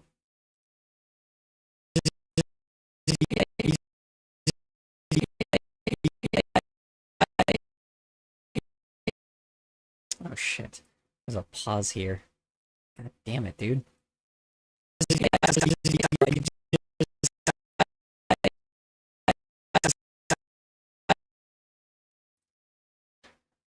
Busy Pop, and it works pretty well. Overall, though, the song doesn't really connect too well with me, but I did enjoy it a bit more upon re-listening. It establishes Charlie's sickly, optimistic personality and the show's general comedy style, swearing, sex, and shock value. And while that can be funny to some people, I'm not one of those people that find those inherently TV-14. Again, very TV-14 humor. What? funny. It needs something more, and a lot of the times, Hazbin doesn't quite give that to me. But you know what? Let's add a bit more fun to engaging with these songs. So from here on out, I'm going to be placing each track on the Hazbin Hotel soundtrack on a tier list, just so I can compare them to each other, and so that you have a visual Probably a lot of them are going to be like mid for him, but I don't representation know. of my opinions on it. I think that'll be fun. So for Happy Day in Hell, I think it fits right in at meh. It's not offensively There you bad, go. but the lyrics Yeah. definitely make me cringe quite a lot. However, Erica's vocal performance is so great that I can find myself looking past that a bit to have some enjoyment. Still, it's paced a bit strangely, and I don't think the backing You just vocals got- add all that much. Sometimes I think they He's gonna probably rate a lot of these songs pretty bad then. I'm not gonna lie. even detract from the experience. But regardless, let's continue. Charlie begins walking through the Heaven Embassy and is talking to herself. Now, one of my biggest pet peeves is when characters actually talk to themselves in shows when they're alone. A lot of the times it feels super unnatural and makes the character feel less human. But Well, I don't know. Depending on who you are, like, I don't know. Maybe it sounds a little crazy, but like, with me, it's more of like a, I don't know. This person's probably quite young, but I don't know if this is an age thing or if this is just a me thing, but characters talking to themselves, people do that in real life sometimes. I hate to be that person, but it does happen. Like, people have done that before, and especially someone fucking, like, somebody with my disability definitely does that. That happens. Like, I'm sorry, but, like, I get it probably dialogue-wise, in that kind of but you're being a little too picky when you're trying to be like, oh, well, characters shouldn't be talking to themselves, dude. It's a cartoon. Like, chill, dude. Like, good Christ. One, it's a cartoon. Two, people do that, so. actually, I think it works here. I can just imagine with how animated Charlie's character is that she would talk to herself. It feels very Charlie. Yeah, okay, there we go. All right. So he just said exactly what I thought. Okay, yeah, so somebody that would be that kind of character is talking to themselves. Okay, well, there you go. And I find that pretty endearing in this case. It's cool. Charlie and Adam meet. And I gotta say, despite quite liking Adam's voice actor, I really don't like his dialogue. He's obviously meant to be portrayed as annoying, but the constant swear I mean, yeah, he's supposed to be a douche, like just a giant douche, but that's the point. They're not supposed to put Heaven in a good light. Because all of a sudden, if Heaven's like all of a sudden really good, then you can't really necessarily have, you know, this conflict, I guess. But and just makes him insufferable. Not the kind of way where I feel invested in wanting to see him get hurt, but just wanting to turn the show off altogether. It's Nah, I don't know. I mean, yeah, I guess you're right. Yeah, he's not a very good antagonist at the start, and it's very clearly they're trying to make him season one. I do admit this. It's like usually a lot of times in a lot of shows they definitely fall back on a lot of the really bad, terrible, obviously like evil guy antagonist, like in season ones of shows, like because a lot of animated shows, like when I was younger, usually the first season antagonist would clearly be a bad guy. Like they would clearly be evil, they would clearly be a bad guy, they would have no redeemable qualities most of the time, right? They would be like not very threatening, but they would also clearly be someone that would be, clear cut villain, right? But like I do think a lot of animated shows have progressed to the level where now like season one bad guys are just more lame than they are like evil. Like they can be evil, but they're also like not evil. They're not necessarily evil, they're just antagonists, and it's very clear that they're antagonists.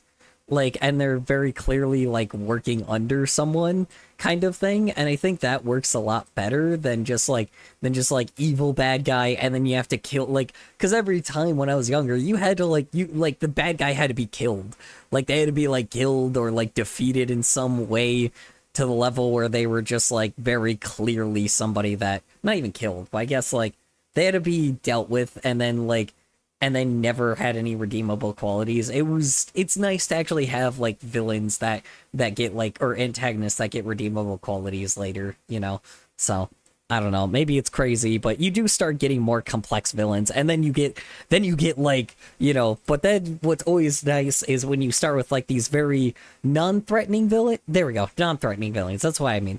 Like, it's nice when you get like, usually season one you always have like a villain that's not like, that's still threatening but not threatening enough to the level where it's like, where it's very clear that they can still be defeated.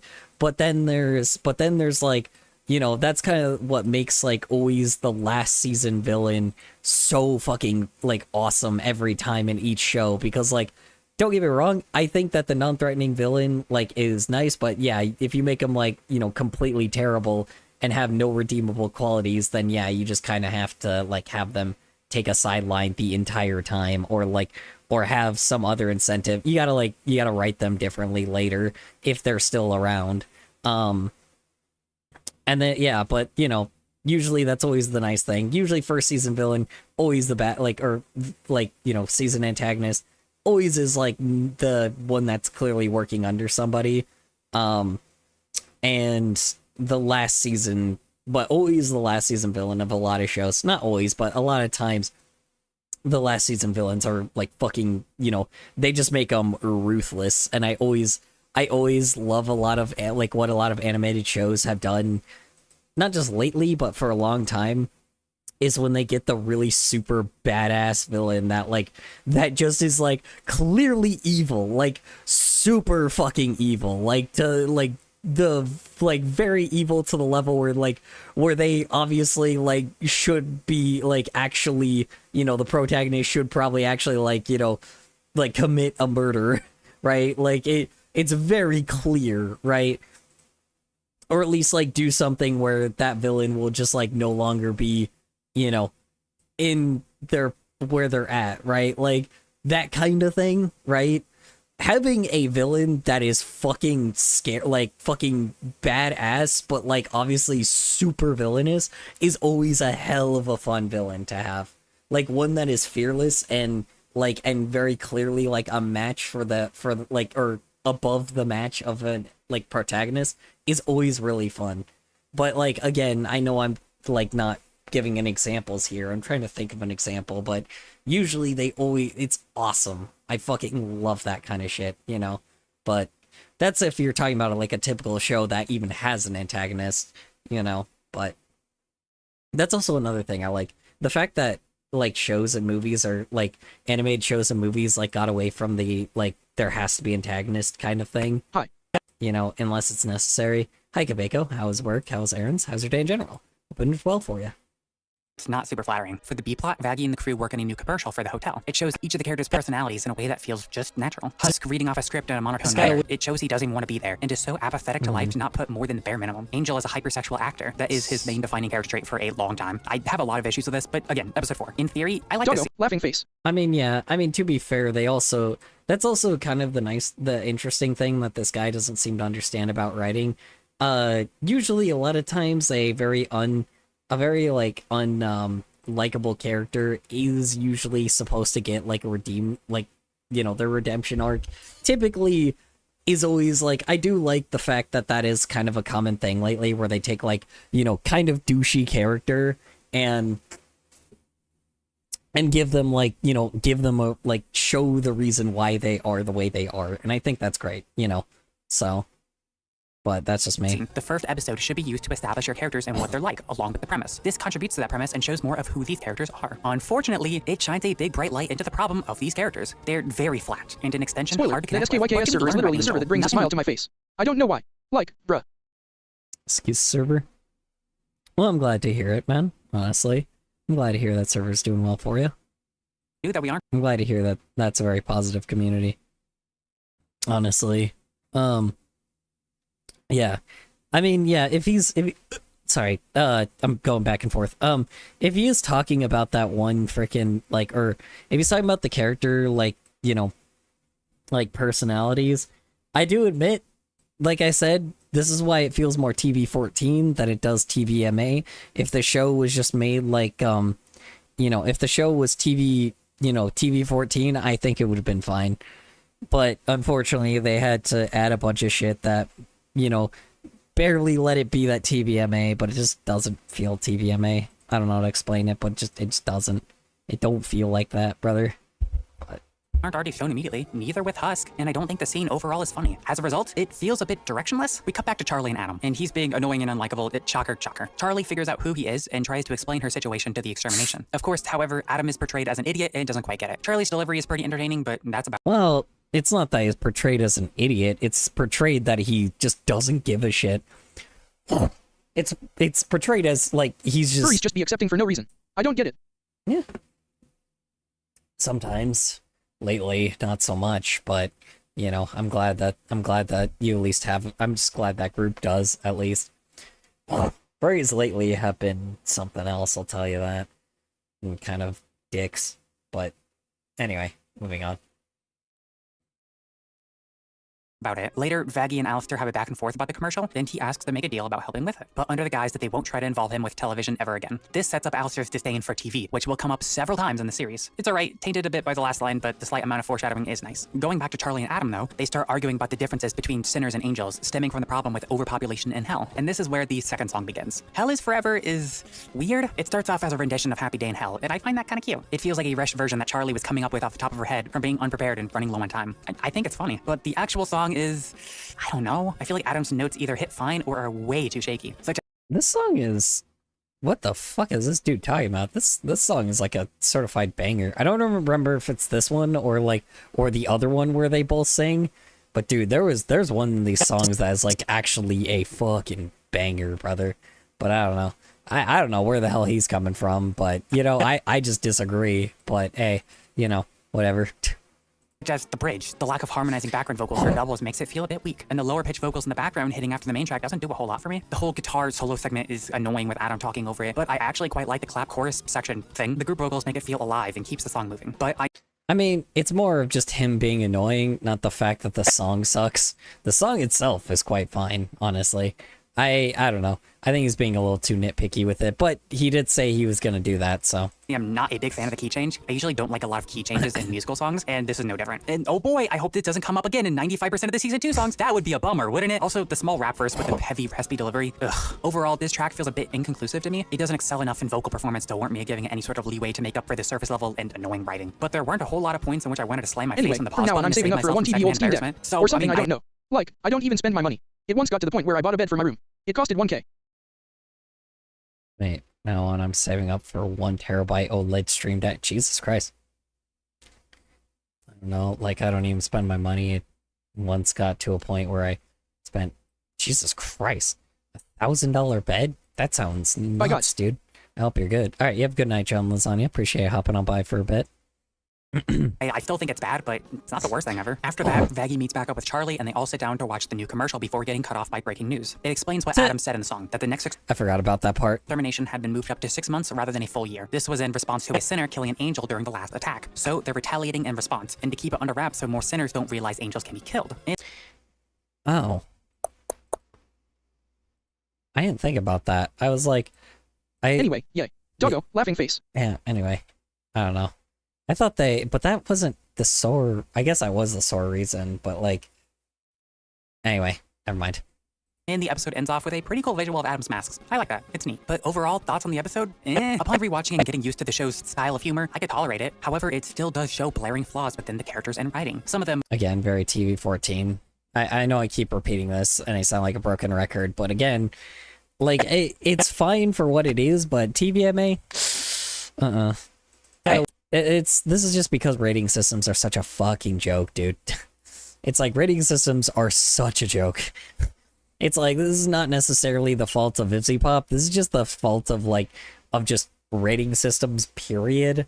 I really think that there needs to be like some kind of, there needs to be some kind of legal Gotta ask, change. how do people even understand me when I'm on Discord VCs? On Discord VCs? I don't know. Good question. Probably they do. I don't know.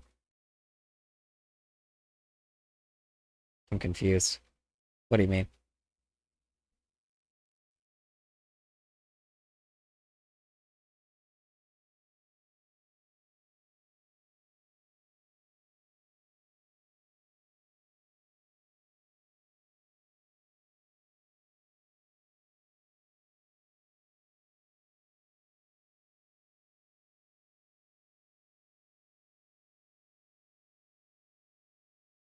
I got a really raspy voice. Remember? I do. But I don't... I mean, you can still understand what you're saying, if that makes any sense. I can still understand what you're saying.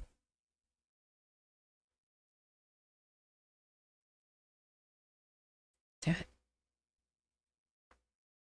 like Angel, Husk, and Vaggie come off as pretty flat and one note. Because the show tries to make jokes that don't land, it doesn't give a whole lot of room for more information about these characters. And I certainly couldn't tell you anything. I mean, I don't think jokes really make, you know, a certain thing is Oh, supposed to alright. make anything land, but...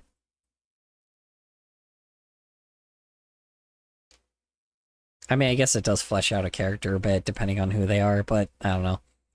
We really learn about Vaggie. We know she loves her girlfriend, as evident by her being so adamant in helping with the commercial and giving moral support. But what else is there? Usually, I would have no problem with this since there are several episodes to dig deeper, but knowing what I do from future episodes? Foreshadowing is a literary device. I do think it handles Charlie well, however. She's probably my favorite character in Has Been Hotel, and her bubbly personality is pretty infectious. She's easily likable, and so long as she doesn't get a character assassination in season 2, it'll stay that way. In terms of music, it didn't start off on a very high note. Happy Day in Hell, I could see myself growing on a bit more, but Hell is Forever is probably an automatic no for me. It feels pretty I mean, that's just false. I'm sorry. It's because he's super nitpicky about music, so that's fair, but this song is pretty good. I like it, but maybe that's just me. But I don't know. It's a good song. I don't really think any of the songs in Has Been Hotel are really bad. I'm not going to lie. I don't think I've ever I don't think there's really any bad Also, songs. ETSE is an indie thing. Etsy is an indie thing? Etsy? What are you talking about? Like Etsy, the website? baked, but regardless, that's the first episode. Okay, let's just go ahead and keep chugging along. Yeah. I'm recording this episode in the Well, yeah, but Etsy supports AI, so I mean, nah.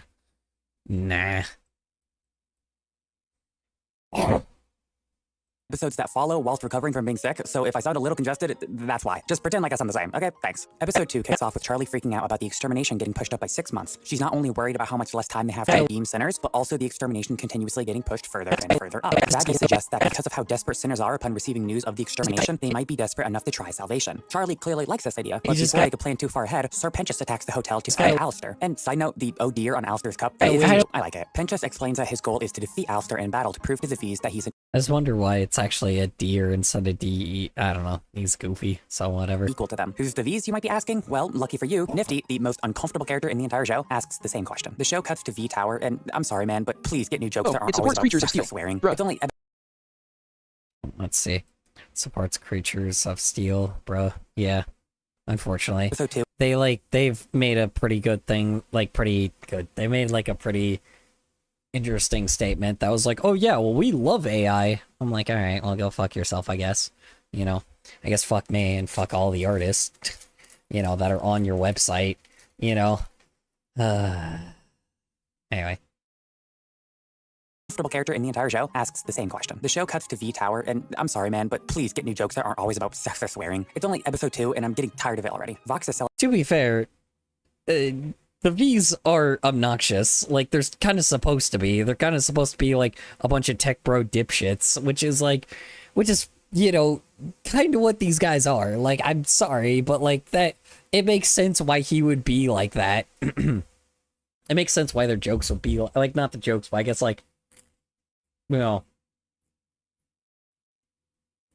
the place they are would be like that, but, oh well. I can't believe I'm defending Hazbin Hotel.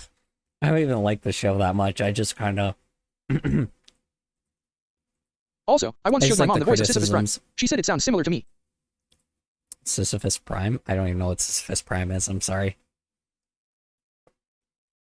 celebrating another successful ad campaign for a new Vox Tech product. Before we go too far, let me talk about Vox's introduction, because these first few seconds bother me a lot. Hasbin makes it a point to try to add some moral complications later on in the story. It tries to include complexity, moral ambiguity, multiple sides having sound arguments, no one right answer. It isn't always just a positive and a negative choice. It isn't always good versus evil, and sometimes a character I mean, I guess. I mean, to be fair, it very much does show it's good versus evil. It's like there's good, and then there's just evil guy. There's bad guys and there's good guys. There's not necessarily like there's people that are like slightly worse than others, and I mean there is, but it's very clear cut that it's trying to just be a good versus bad, like good guys versus bad guys thing, which is fair.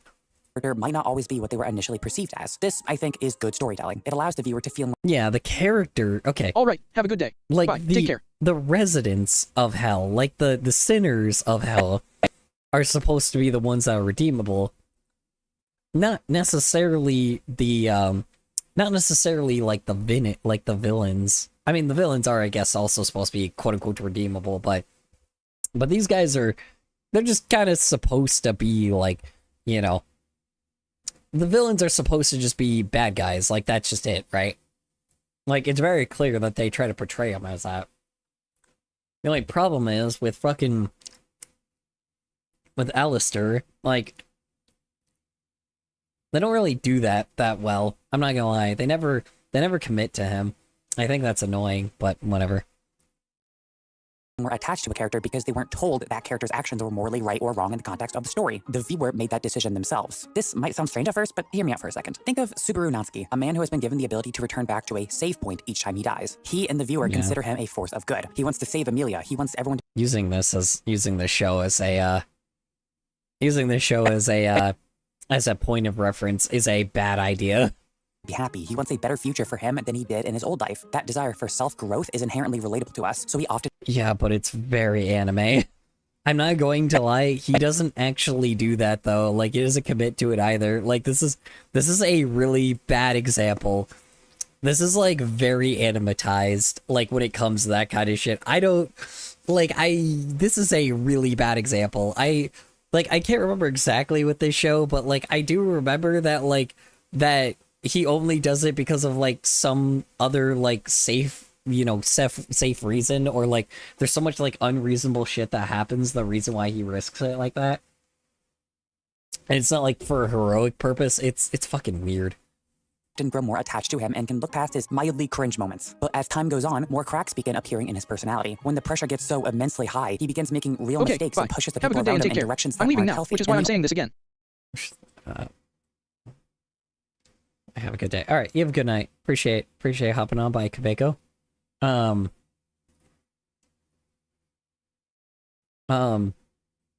Yeah, I mean, Bro, like, I don't know how to explain this, but like, a lot of this shit is like very, like, anime, like, how do I say this? So, Western animation is writing based and like, and building up to a joke based, right? Or building up to a certain thing based, right? Anime is purely pun and direct based, if that makes any sense. The writing styles are two completely different things. And the fact that this dude is comparing this to Japanese writing and comparing this to like to this show is such a bad example. This is such a terrible example. But maybe that's, I don't know, man. This is such a bad example, but all The right. only way he was able to genuinely This is the second video I've literally, like, the first video was like fucking awful that I remember I responded to. This one's just really bad at, like, is not very, like, there's certain things I can agree with and there's certain things I could be like, okay, fair enough, but it's like, just shit like this is the reason why I think, like, you know, this is the reason why, like, where you start separating content creator from, like, from creativity. It's like, this is very much someone that, like, yeah, he's a music, like, this is very much someone that just doesn't understand writing that much. Like, which is ironic because the dude, like, reviews, like, fucking, you know, like, games and, like, shows and shit. But, fuck, man, like...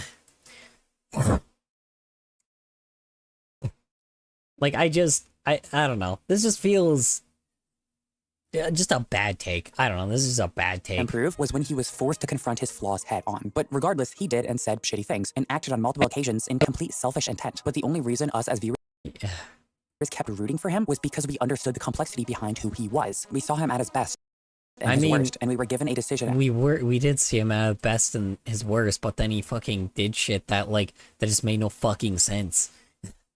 But as to anyway, whether or not we wanted to accept that. And those who did grew more attached to who he was as a result, because that's I didn't. what Anyway, makes us invested in protagonists and antagonists. Depth. When thinking of my personal favorite antagonists, they but he didn't.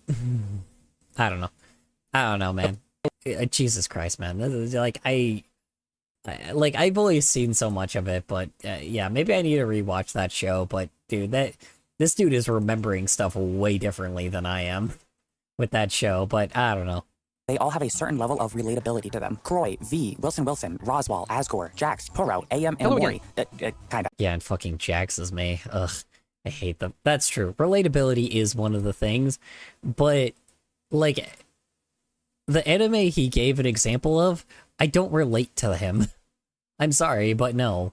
I can understand all these characters to some extent and relate to them in some way, shape, or form, which all goes back to the way they are represented. They all can be understood and sympathized with in some human way. Croy felt envy for her friend receiving power by some divine set-in-stone force that she never could. She believed it was unfair and wanted her talent to be acknowledged too. V works with Sen to keep En safe and has to push him away over and over so he won't know too much about the real reason they're disassembly drones. She maintains distance to ensure his safety. Wilson believes he's genuinely doing the right thing by killing millions of people for the sake of saving humanity in terms of longevity. If 7 billion people are all fighting for a planet that can only provide for 1 billion, then time is running out quicker than humans can adapt. And so he chooses to join in solving that as an inhumane surface level solution. AM, despite being a robot, is sentient enough to feel hatred for those who created him, as he is nothing more than a machine and is physically incapable of feeling the real human emotions. He is locked within the confines of his programming, and that desire to want to feel something is understandable. I could talk more about the other characters I mentioned, but you get the point. All of these characters are morally ambiguous in some regard, some more than others, but anyway. How does this all relate back to Vox? Remember, that's who we're talking about. Well, the point I was trying to make Wait, were we talking about him? It didn't seem like that. It seemed like he was trying to talk about, like, the cast of just the V's in general. But alright. is I don't like how Vox is These immediately portrayed in his setup, and quite frankly, the entire story. But I'll save most of that part for season 2, as he is a much more I mean, he's a tech bro. Like, that's the thing. Like, tech bros are just inherently just like jerk offs. Like, I mean, like, are we really trying to humanize? Like, I'm sorry. Like, they're very clearly like trying to bring the fact that he is like a hellish tech bro, or like he's like a tech bro from like that got sent to hell, and like, I mean, well, actually, they don't do that because he's like a cameraman. I don't know. I mean, they portray him as a tech bro. Like, dude's kind of irredeemable, to be fair. Like, dude is kind of, I don't know. From the beginning, like, we know how much we fucking hate, like, tech billionaires and shit, and, like, this is who he's portraying, and, like, I don't know. Like, that's fine.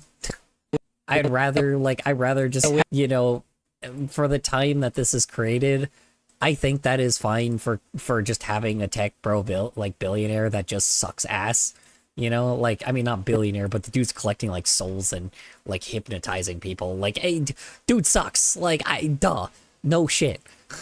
I'm fine with them being like, oh yeah, this guy sucks. Like, yeah, no shit. prominent figure there. My current issue resides in the unsettling "trust me" lines repeated over and over and his evil maniacal laughter. He's Yeah, but that's the joke. It like because humanity is like so sucked into their technology that they don't care. Like that's literally what's happening in reality. Like you step outside for a second and just realize that like that people are literally being hypnotized by technology right now. Like people are like vouching for billionaires without even noticing that they're vouching for billionaires. Late Gen Z and Gen Alpha right now, or like not Gen Alpha because they're not adults yet, but late Gen Z is literally vouching for billionaires when they're trying to be anti-billionaire because they're so bad at it because they don't understand the reason. Like, Gotta say, why I once had to watch a billionaires- machine-generated video in the style of some anime thing which showed that story of that Jesus painting which got that text saying, "Jesus, I trust you," or something. Ugh, that is so ironic. If anybody tries to put Jesus and AI together, it's like they're a hypocrite. They are not religious. If you like AI, you're not really you're not actually religious. It's like Jesus would have hated Gen AI. Just saying. It's kind of weird. But anyway. I don't Just to know.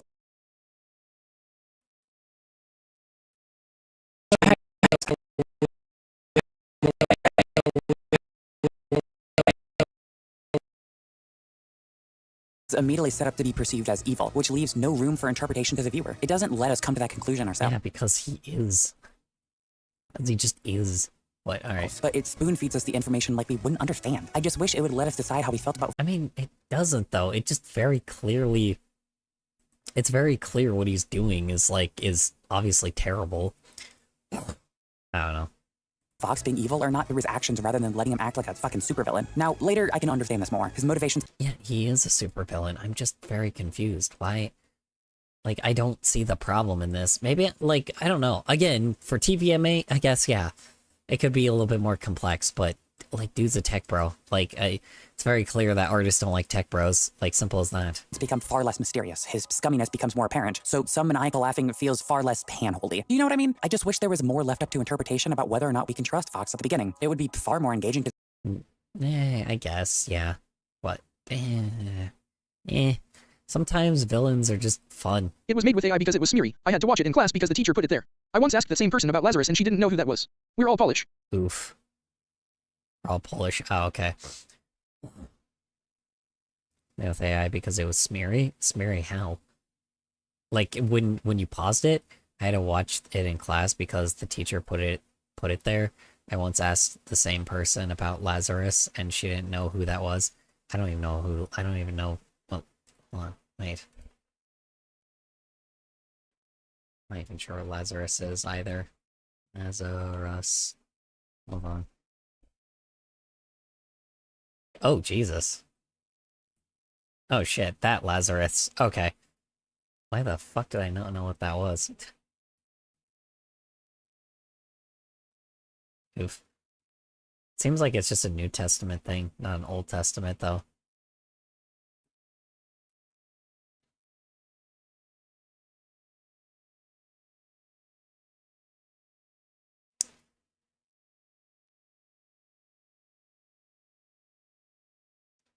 Ugh.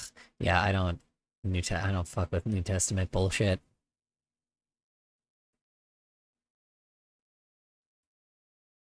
the viewer, I think. And there's a whole lot more that I would change about Fox's character, and a lot of that goes into the morality talk I was having earlier with different characters, but since he's a much more prominent Season 2 character, I will have to save that for then. But nevertheless, actually getting back on track with the events in the show, Velvet calls Fox and tells him to retrieve Valentino from their show. And I just want to say how much I love Velvet's voice. It has so much spark. I don't know how to describe it. It just Yeah, Velvet is very much about, like, I do like the sassiness of Velvet. She locks in exactly what the fuck, like, maybe not, like, new content creators, but, like, what like, these types of content creators used to be, like, the Instagram fuckers, you know?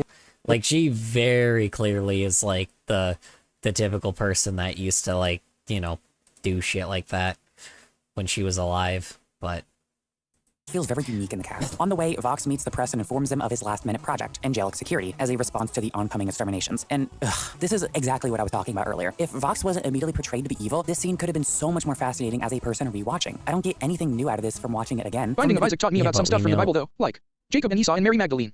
Also other stuff, We like know- the village of Bethany. sorry, I just gotta talk about the show for just a second. Yeah, the surveillance. Like, the problem is, too, is, like, people know that mass surveillance is a bad thing. Like, I don't understand what the hell this guy is, like, trying to bring up. The fact that it's like, oh, well, see, this guy could have actually been, like, you know, interpreted as, like, you know, something more complicated. But I'm like, bitch, the moment that scene would have happened, people have been like, yeah, nah, fuck this guy. Like, straight up, the mass surveillance thing is clearly, like, the fact that he's just, like, a bad guy, right? Like, I don't know. Like, who cares? I'm sorry. Like, that's such a, like, annoying thing that this guy is, like, trying to bring it up. Like, well, see, this could have been something else. Well, the moment that they showed that scene, people have been like, yeah, fuck, this antagonist is, like, obviously just a bad dude, so.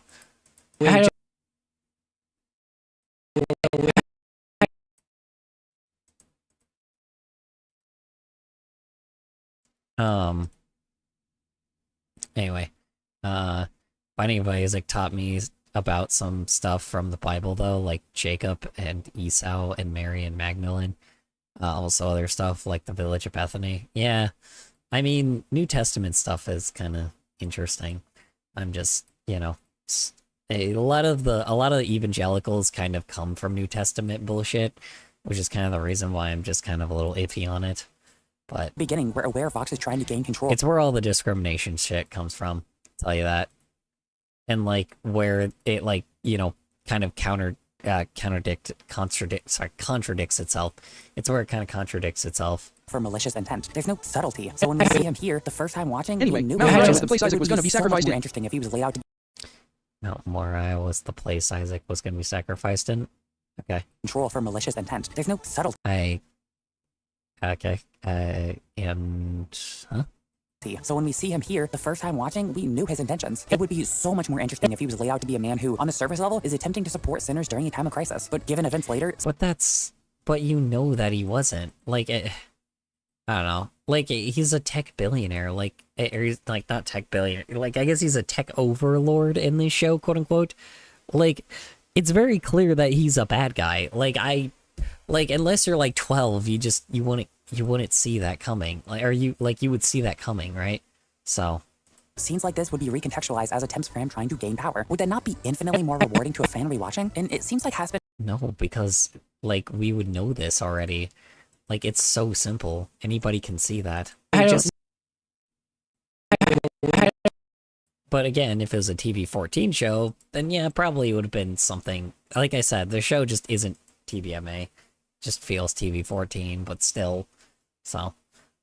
Hotel knows this. There's plenty of small details hidden in the background with extra little jokes, something that a first-time watcher may miss, but people rewatching could be focusing on. They're nice little treats that I really do respect. So why can't the same be done to the writing? Vox and Joseph have a conversation about Valentino and his whereabouts. We get to see more of her personality. And Also, while I do Pixel like Art her got that overall video game fashion feel. spunk, her quick-to-temper attitude, much like a lot of the other characters, gets obnoxious really fast. Also, Pixel Art got that video game feel. Oh, yeah. I mean, old video games, I guess, but... I mean, I agree and disagree. I disagree because of the fact that it's like, oh yeah, it's trying to get that old arcadey feel. I disagree because like the old arcadey feel is just kind of like, you know, I think pixel art is more of a style than it is it's a style more than it is trying to be retro by this point, which like some games just like require to be more pixel art than if they were drawn like normally. Because imagine like Deltarune as not a pixel art game. Imagine how weird and janky it would look if it was just made with like 2D animation. Imagine if it was drawn like this. I mean, sure, yeah, you could still tell a lot of things, but it just doesn't work for the art style, right? And like there's certain things that just give a little bit more of like a better feel with pixel art.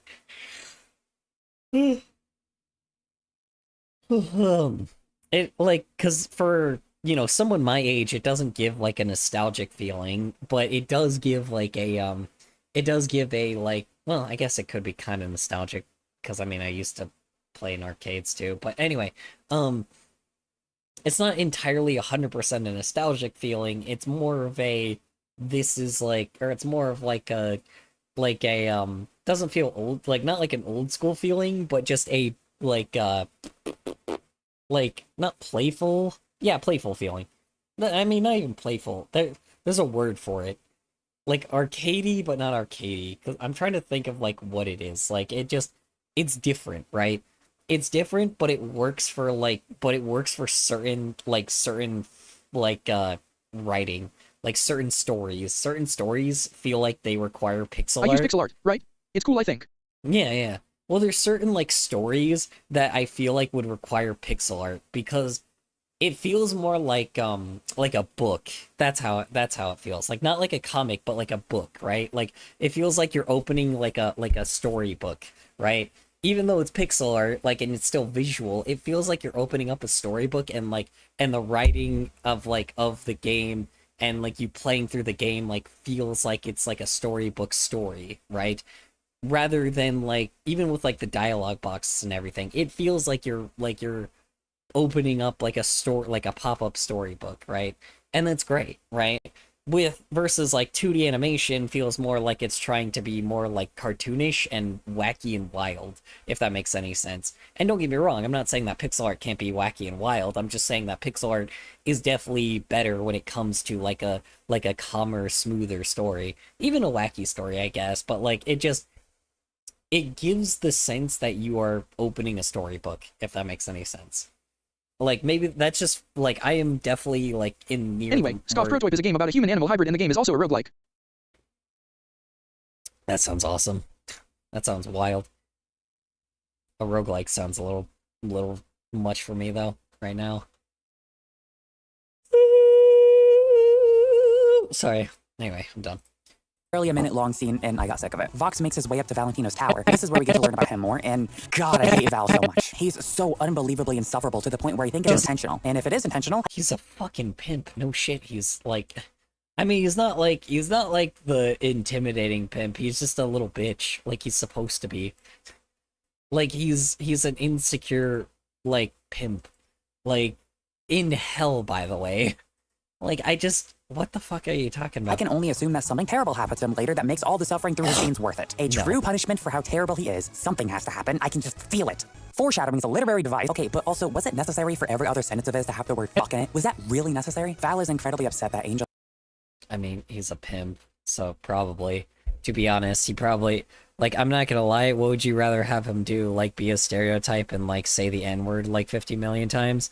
Like or like would you rather him just like say the word fag? Like would you really want him to call like his prostitutes fags?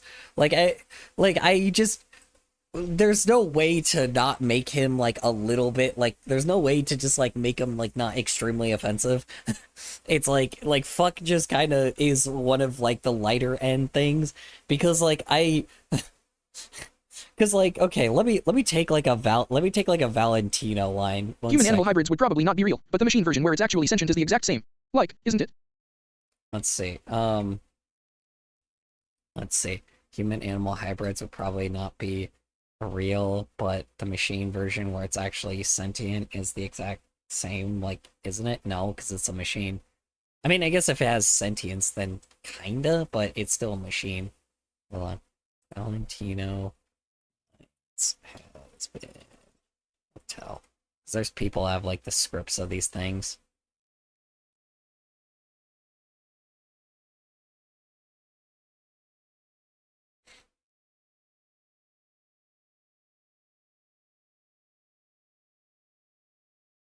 Sorry, I'm trying to like grab like quotes that he says.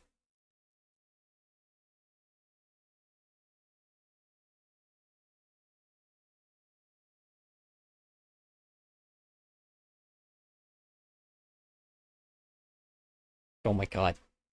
Oh my god, this is like the entire script. I wasn't trying to find that. Hold on.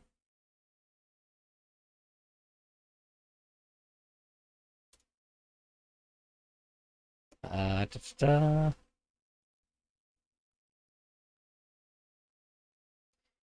I summoned you. What? You can't just fuck with Camilla Carmine. Ba, ba.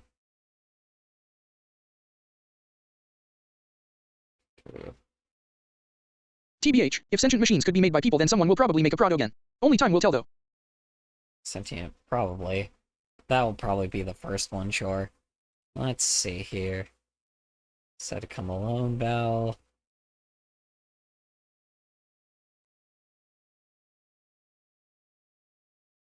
Ba, ba.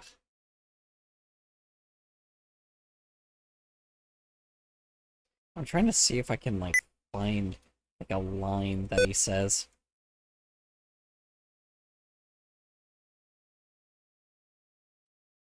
Hold on.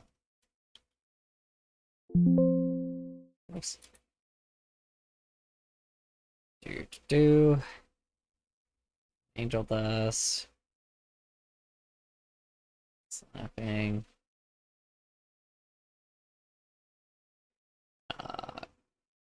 God damn it, I'm trying to, like, grab one where he says anything.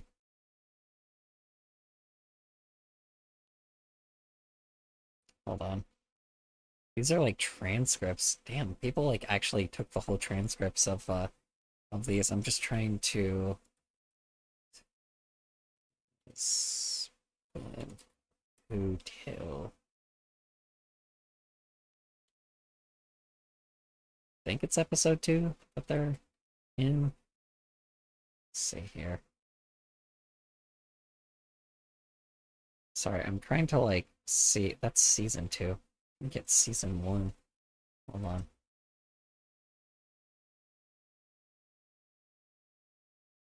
I might have to just look up, like, a YouTube video.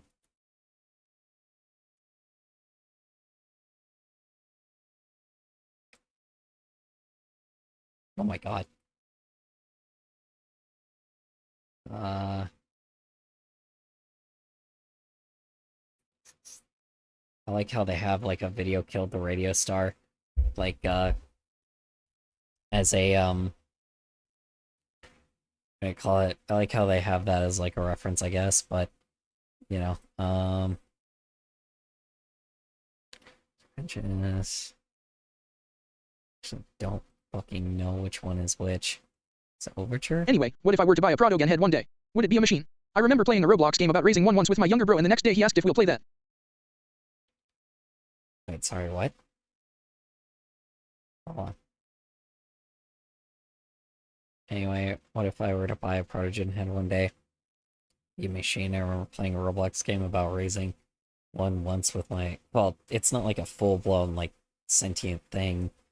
It's just like a Protogen head. Okay, guess he's not here.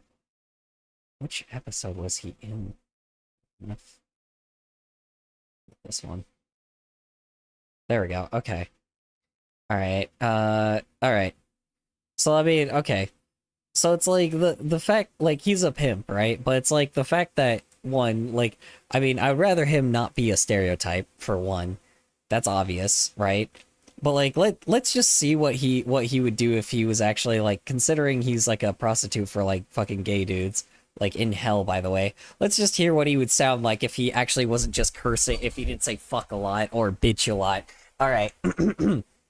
Let me see what he would actually sound like if he was actually a, if he was actually, like, a pimp, right? Hold on. If he actually sounded like a pimp, right? Like, that was, like, you know, handling fucking, like gay prostitutes. Alright. Alright. Valentino, that fucking... Spoiler, he asked if we'll play the game where you feed the robot. Like, I remember he once saw one Prado again avatar in a Left 4 Dead game on Roblox, and we both went like, oh, it's a machine. Let's see. Spoiler, he asked if we'll play the game where you feed the robot. Like, I remember he once saw one Protogen avatar in... Let's see. I'm also gonna do something real quick. Let's see. Saw one Protogen avatar in Left 4 Dead game on Roblox, and we both went, oh, it's like a machine. Huh? I didn't even realize there was a Protogen in the Left 4 Dead game. Let's see. All right, Valentino, that fucking fag. Let's see. Valette, just get your ass here now. Damn it, Valentino. Let's see. And then Vox says blah blah blah. Whatever. Fuck my life. And then reporter Vox Ethan. Where the fuck is? Doesn't he have like a bunch of lines? There we go. Let's see. Okay, and then he says, which horror are we talking about? And then he says he says fucking angel dust. Okay, that's normal. Who the hell else would I be talking about? Walks past let's see, walked past him. That fucking fag walked out on me. Let's see. I made that bit, or let's see, I made that let's see. What's an offensive term that you could say? Twig, cuck. No. What's one that you could say that would be like a pimp curse? Trying to think here. Slut. Fuck. Trying to think of like something that actually is like offensive slur other than fag. Whatever. That twig. Trying to think of what the fuck is like a different one. Let's see. Sure, without me, he's just a bag of meat, and with some mildly entertaining holes, cool. And then he says, "Oh, Angel quit." It was Roblox, though, so it had custom avatars. The game was called Left 4 Blocks, which is a nice remake. I don't play Roblox anymore. Okay, I'm sorry. I'm not interested. I'm sorry. I am interested. I'm just sorry.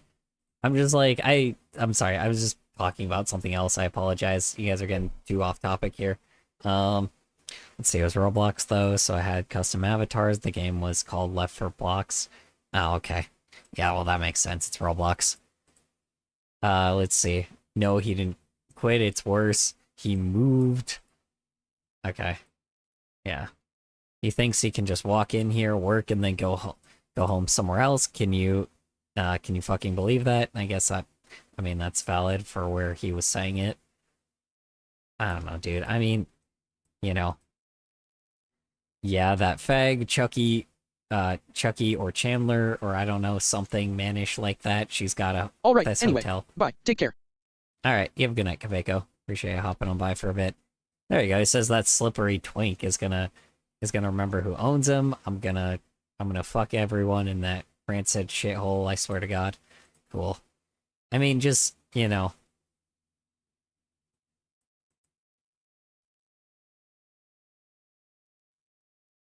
I don't know, man. I mean, if he was talking like a fucking, I guess he doesn't say fuck too much. See, now I'm saying fuck a lot because I'm reading a goddamn script that has the word fuck in it 50 million times. I don't know. Like, it seems like there's some breaks in here. It's just, yeah, each character curses so much. Anyway. Angel had moved in with Charlie at the hotel and had originally planned to go over there as a sort of revenge. To do what? I don't want to know. Val is an incredibly uncomfortable character to watch, and I don't think the implications he gives are something I can go in depth with on YouTube. He's supposed to be uncomfortable. He's a pimp. No shit. Vox tells them that the image of their hotel is something they need to maintain, and that chasing around Angel will do nothing but make them look worse. Okay, I understand how it's incredibly difficult for Vox to look any sort of righteous in the scene to go along with my suggestion earlier, trying to paint him in a better light at the beginning, but I feel like you could have done something. Now, on paper, I don't mind the idea Nah. of Valentino and Vox being unforgivable and evil. Matter of fact, I like it. But I want Has-Been to commit to that 100%. Val is already on the way to being a perfect foil to Charlie's idea of everyone having a chance for redemption. But don't let him get away with his actions. And most certainly, don't try to paint him in a good light if you're not going to extend that. Oh, yeah. I did forget about that part. I completely forgot in the last episode they make him look like a good, like they do make him a good guy later.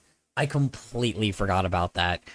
Ooh, yeah, okay. Yeah, I can see that problem.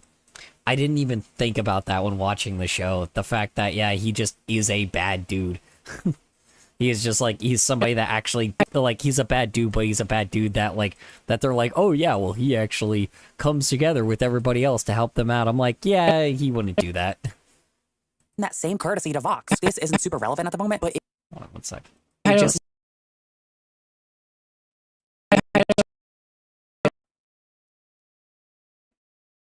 It will become a massive problem as the show develops. Val informs Vox that Alistair is at the hotel, prompting his attention more than anything. They spy on them with a camera located nearby to find Serpentius and Alistair fighting. Well, fighting might not be the best word, because Serpentius gets his shit rocked in seconds. Both Vox and Val are upset with Angel and Alistair, which sets up the beginning of the third song on the soundtrack, Stayed Gone. I overhated this song a lot on my first listen. I wouldn't say it's amazing, the part where Vox starts yelling when saying, Yeah, he is a little bit. This is probably the weakest song out of all of them, in my opinion. But on is really cringe, but it definitely has some highlights. I think the switch to the jazzy show tune section is really good, and that instrumental is so clean. Though the first section of Vox's vocals just don't really appeal to me. It's almost like spoken word rapping kind of delivery, but there's no real melodic structure to yeah, that's what it is. That it's literally just a dude speaking. it. And as a result, it feels like all the words are tumbling over each other. It reminds me of something Jordy Greep would do in a Black Midi song, just minus any sort of charisma, pacing, or skill that Jordy has. I do really like the layered vocals after each section though. Those are really nice. I think when Vox actually starts singing does the song become more bearable. It could have done with some background takes to make it feel really full, but it's nice. Outside of the who gives a shit part. Ugh. Then Alistair's section starts. And wow, does his radio effect really Like I mean, that flow, the saying who. Okay, keep in mind, in the song, "Who Gives a Shit" rhymes.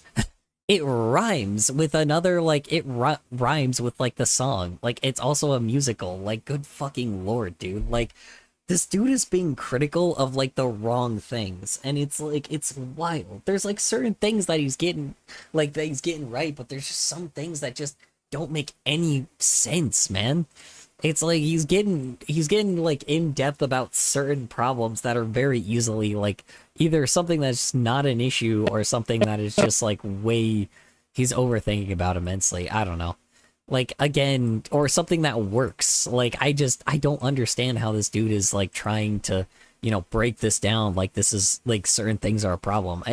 It feels like about like 40% of this review I've been able to just dismantle pretty easily. strengthen his voice in the song? I don't know why, but it makes it sound a lot more natural. And his pacing with the weird spoken word rap thing is a lot better. I also just love his singing and the attitude he has. It's really compelling to me. Genuinely, if this was a solo song, I would listen to this a lot. But his strange formation thing at the end is dumb. This is just trying way too hard, man. Stop. Overall, Stayed Gone has too many flaws for I mean, you gotta love how this dude praises anime, but then the most anime thing happens later, and I'm like, dude, shut the fuck up.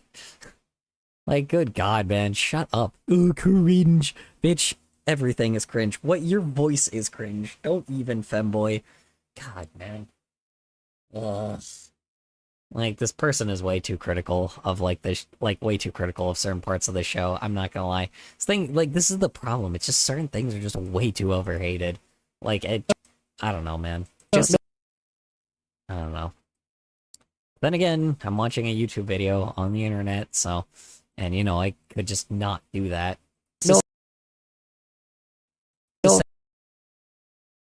Second.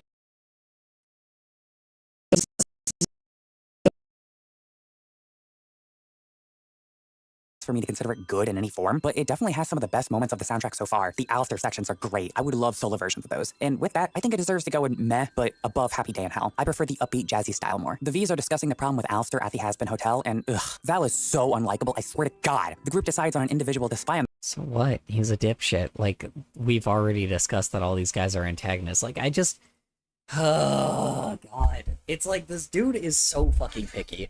Like, what the hell does this guy want? Like, I'm sorry. It just feels like again, like, for a TVMA show, I get the idea, but, like, at the same fucking time, just, I don't know. This just feels stupid. Like, what do you want then with the character? Like, tell me what you would want with this character. Like, cause he's just criticizing him and that's it. Like, bro, like, or he's just saying that this character sucks. I'm like, okay, what would you do to change it? Tell me. Because this feels like you're just saying shit and then you're not giving a reason why. In the hotel right as we're taken back to set place. Serpentius arrives at the hotel, and God, I wonder where this is going. But while we're here, let me say that I love Serpentius so much. He is easily my favorite character along with Cecil. Yeah, I think everybody likes Serpentius, to be fair. I like Serpentius.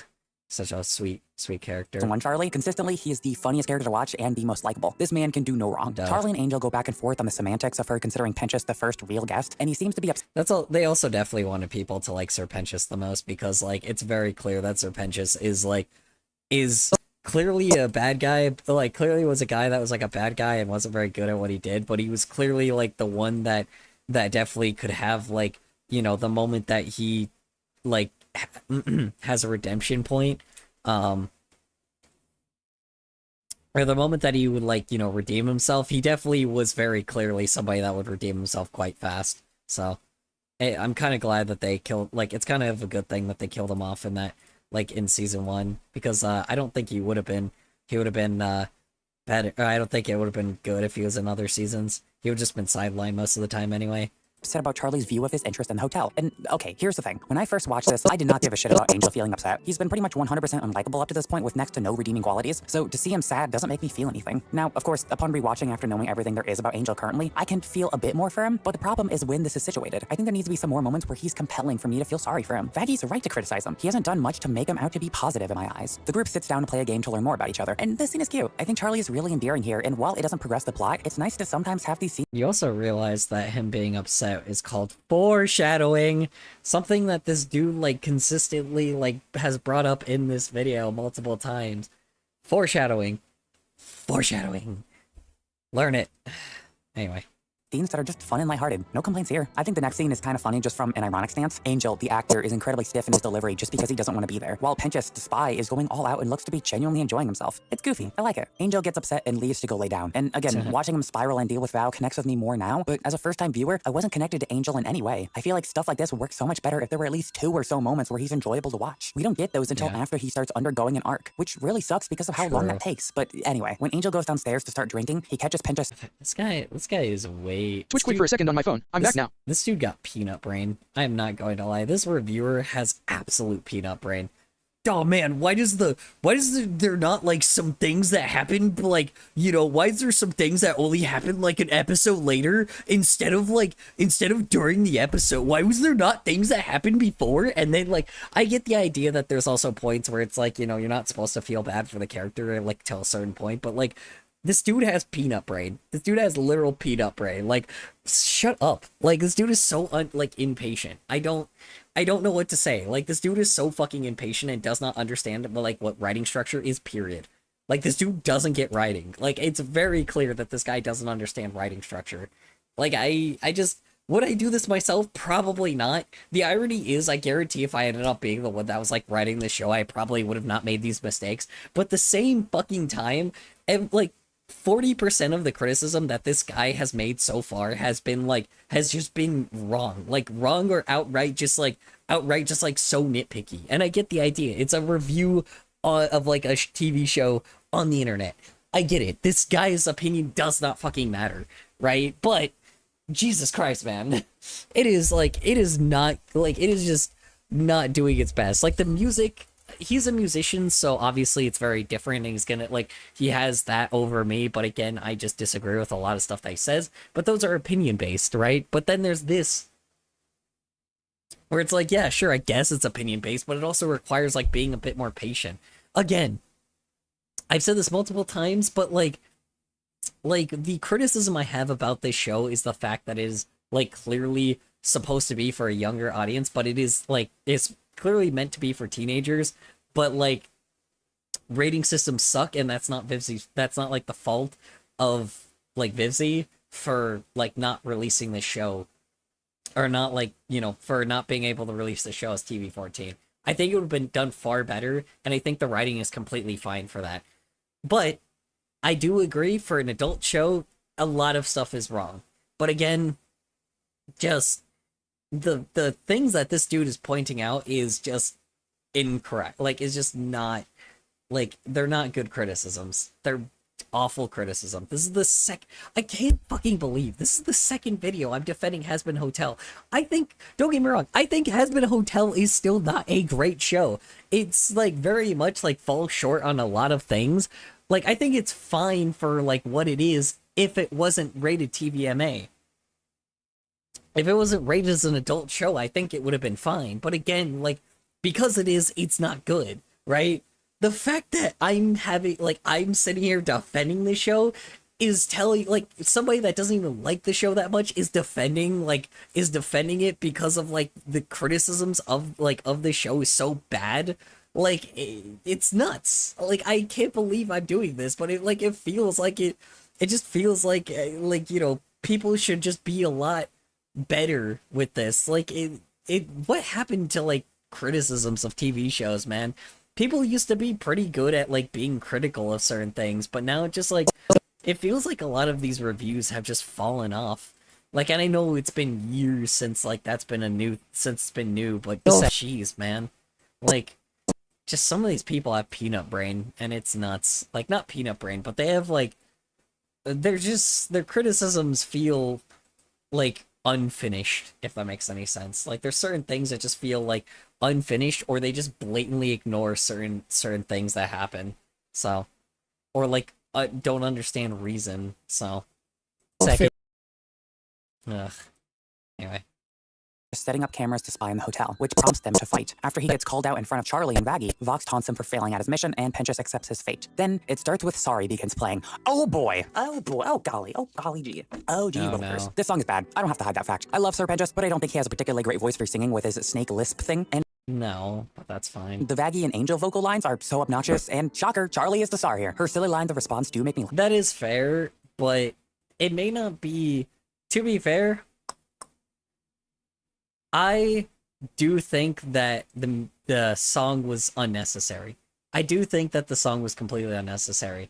I think they should have had like just this be dialogue rather than a song. But either way, the message gets across, and it is so like essential to the show. It is very essential to the show.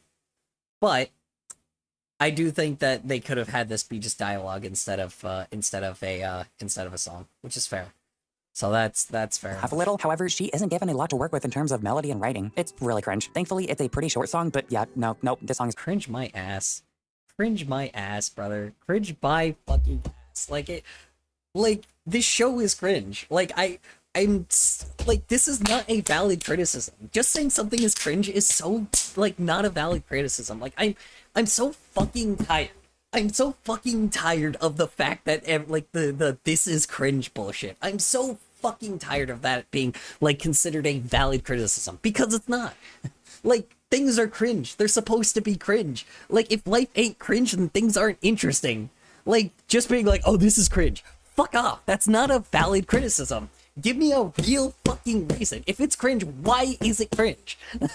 Don't just be like, oh, this is cringe. No, fuck off. Like, I mean, I guess you could say why it's cringe, but saying this is cringe is not valid criticism. Like, it's not like, this is so stupid. I'm so tired of this is cringe being like something that people just take as valid criticism. It's dumb as shit.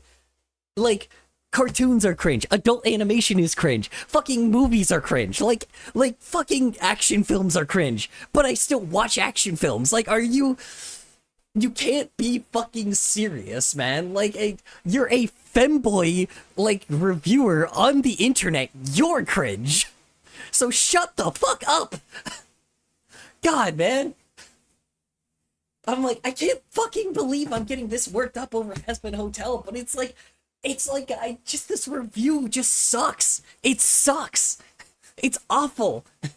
Like, I just can't fucking, like, this is like the 4th or 5th time he said this is cringe. Like, that's not a valid criticism. Like, I'm just so done with the fact of everybody calling things cringe all the time. It's such a, like, calling things cringe is cringe. God.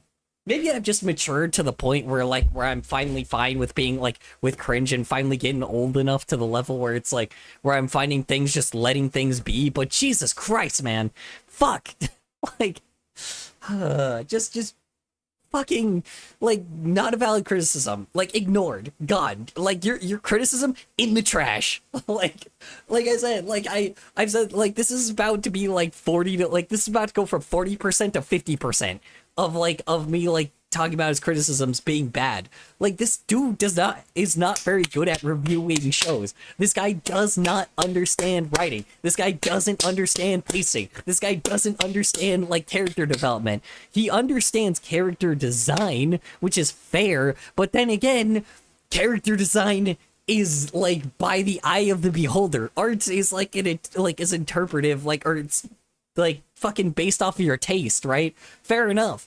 But Jesus fucking Christ, man. Like, this is just such a bad review. Like, I can't believe, like, I can't believe I'm getting fucking, like, I'm freaking out over Hazbin Hotel, but it's like, I don't even like this show, but this is bad criticism. This is terrible. Ay, this dude made, like, I'm only 30 minutes in. Like, I think I'm just done here. I think I'm done. I'm like, I'm done. Fuck it. I can't even finish this review. This review is just terrible. I'm done. I'm out. Good night. Jesus Christ, this review sucks.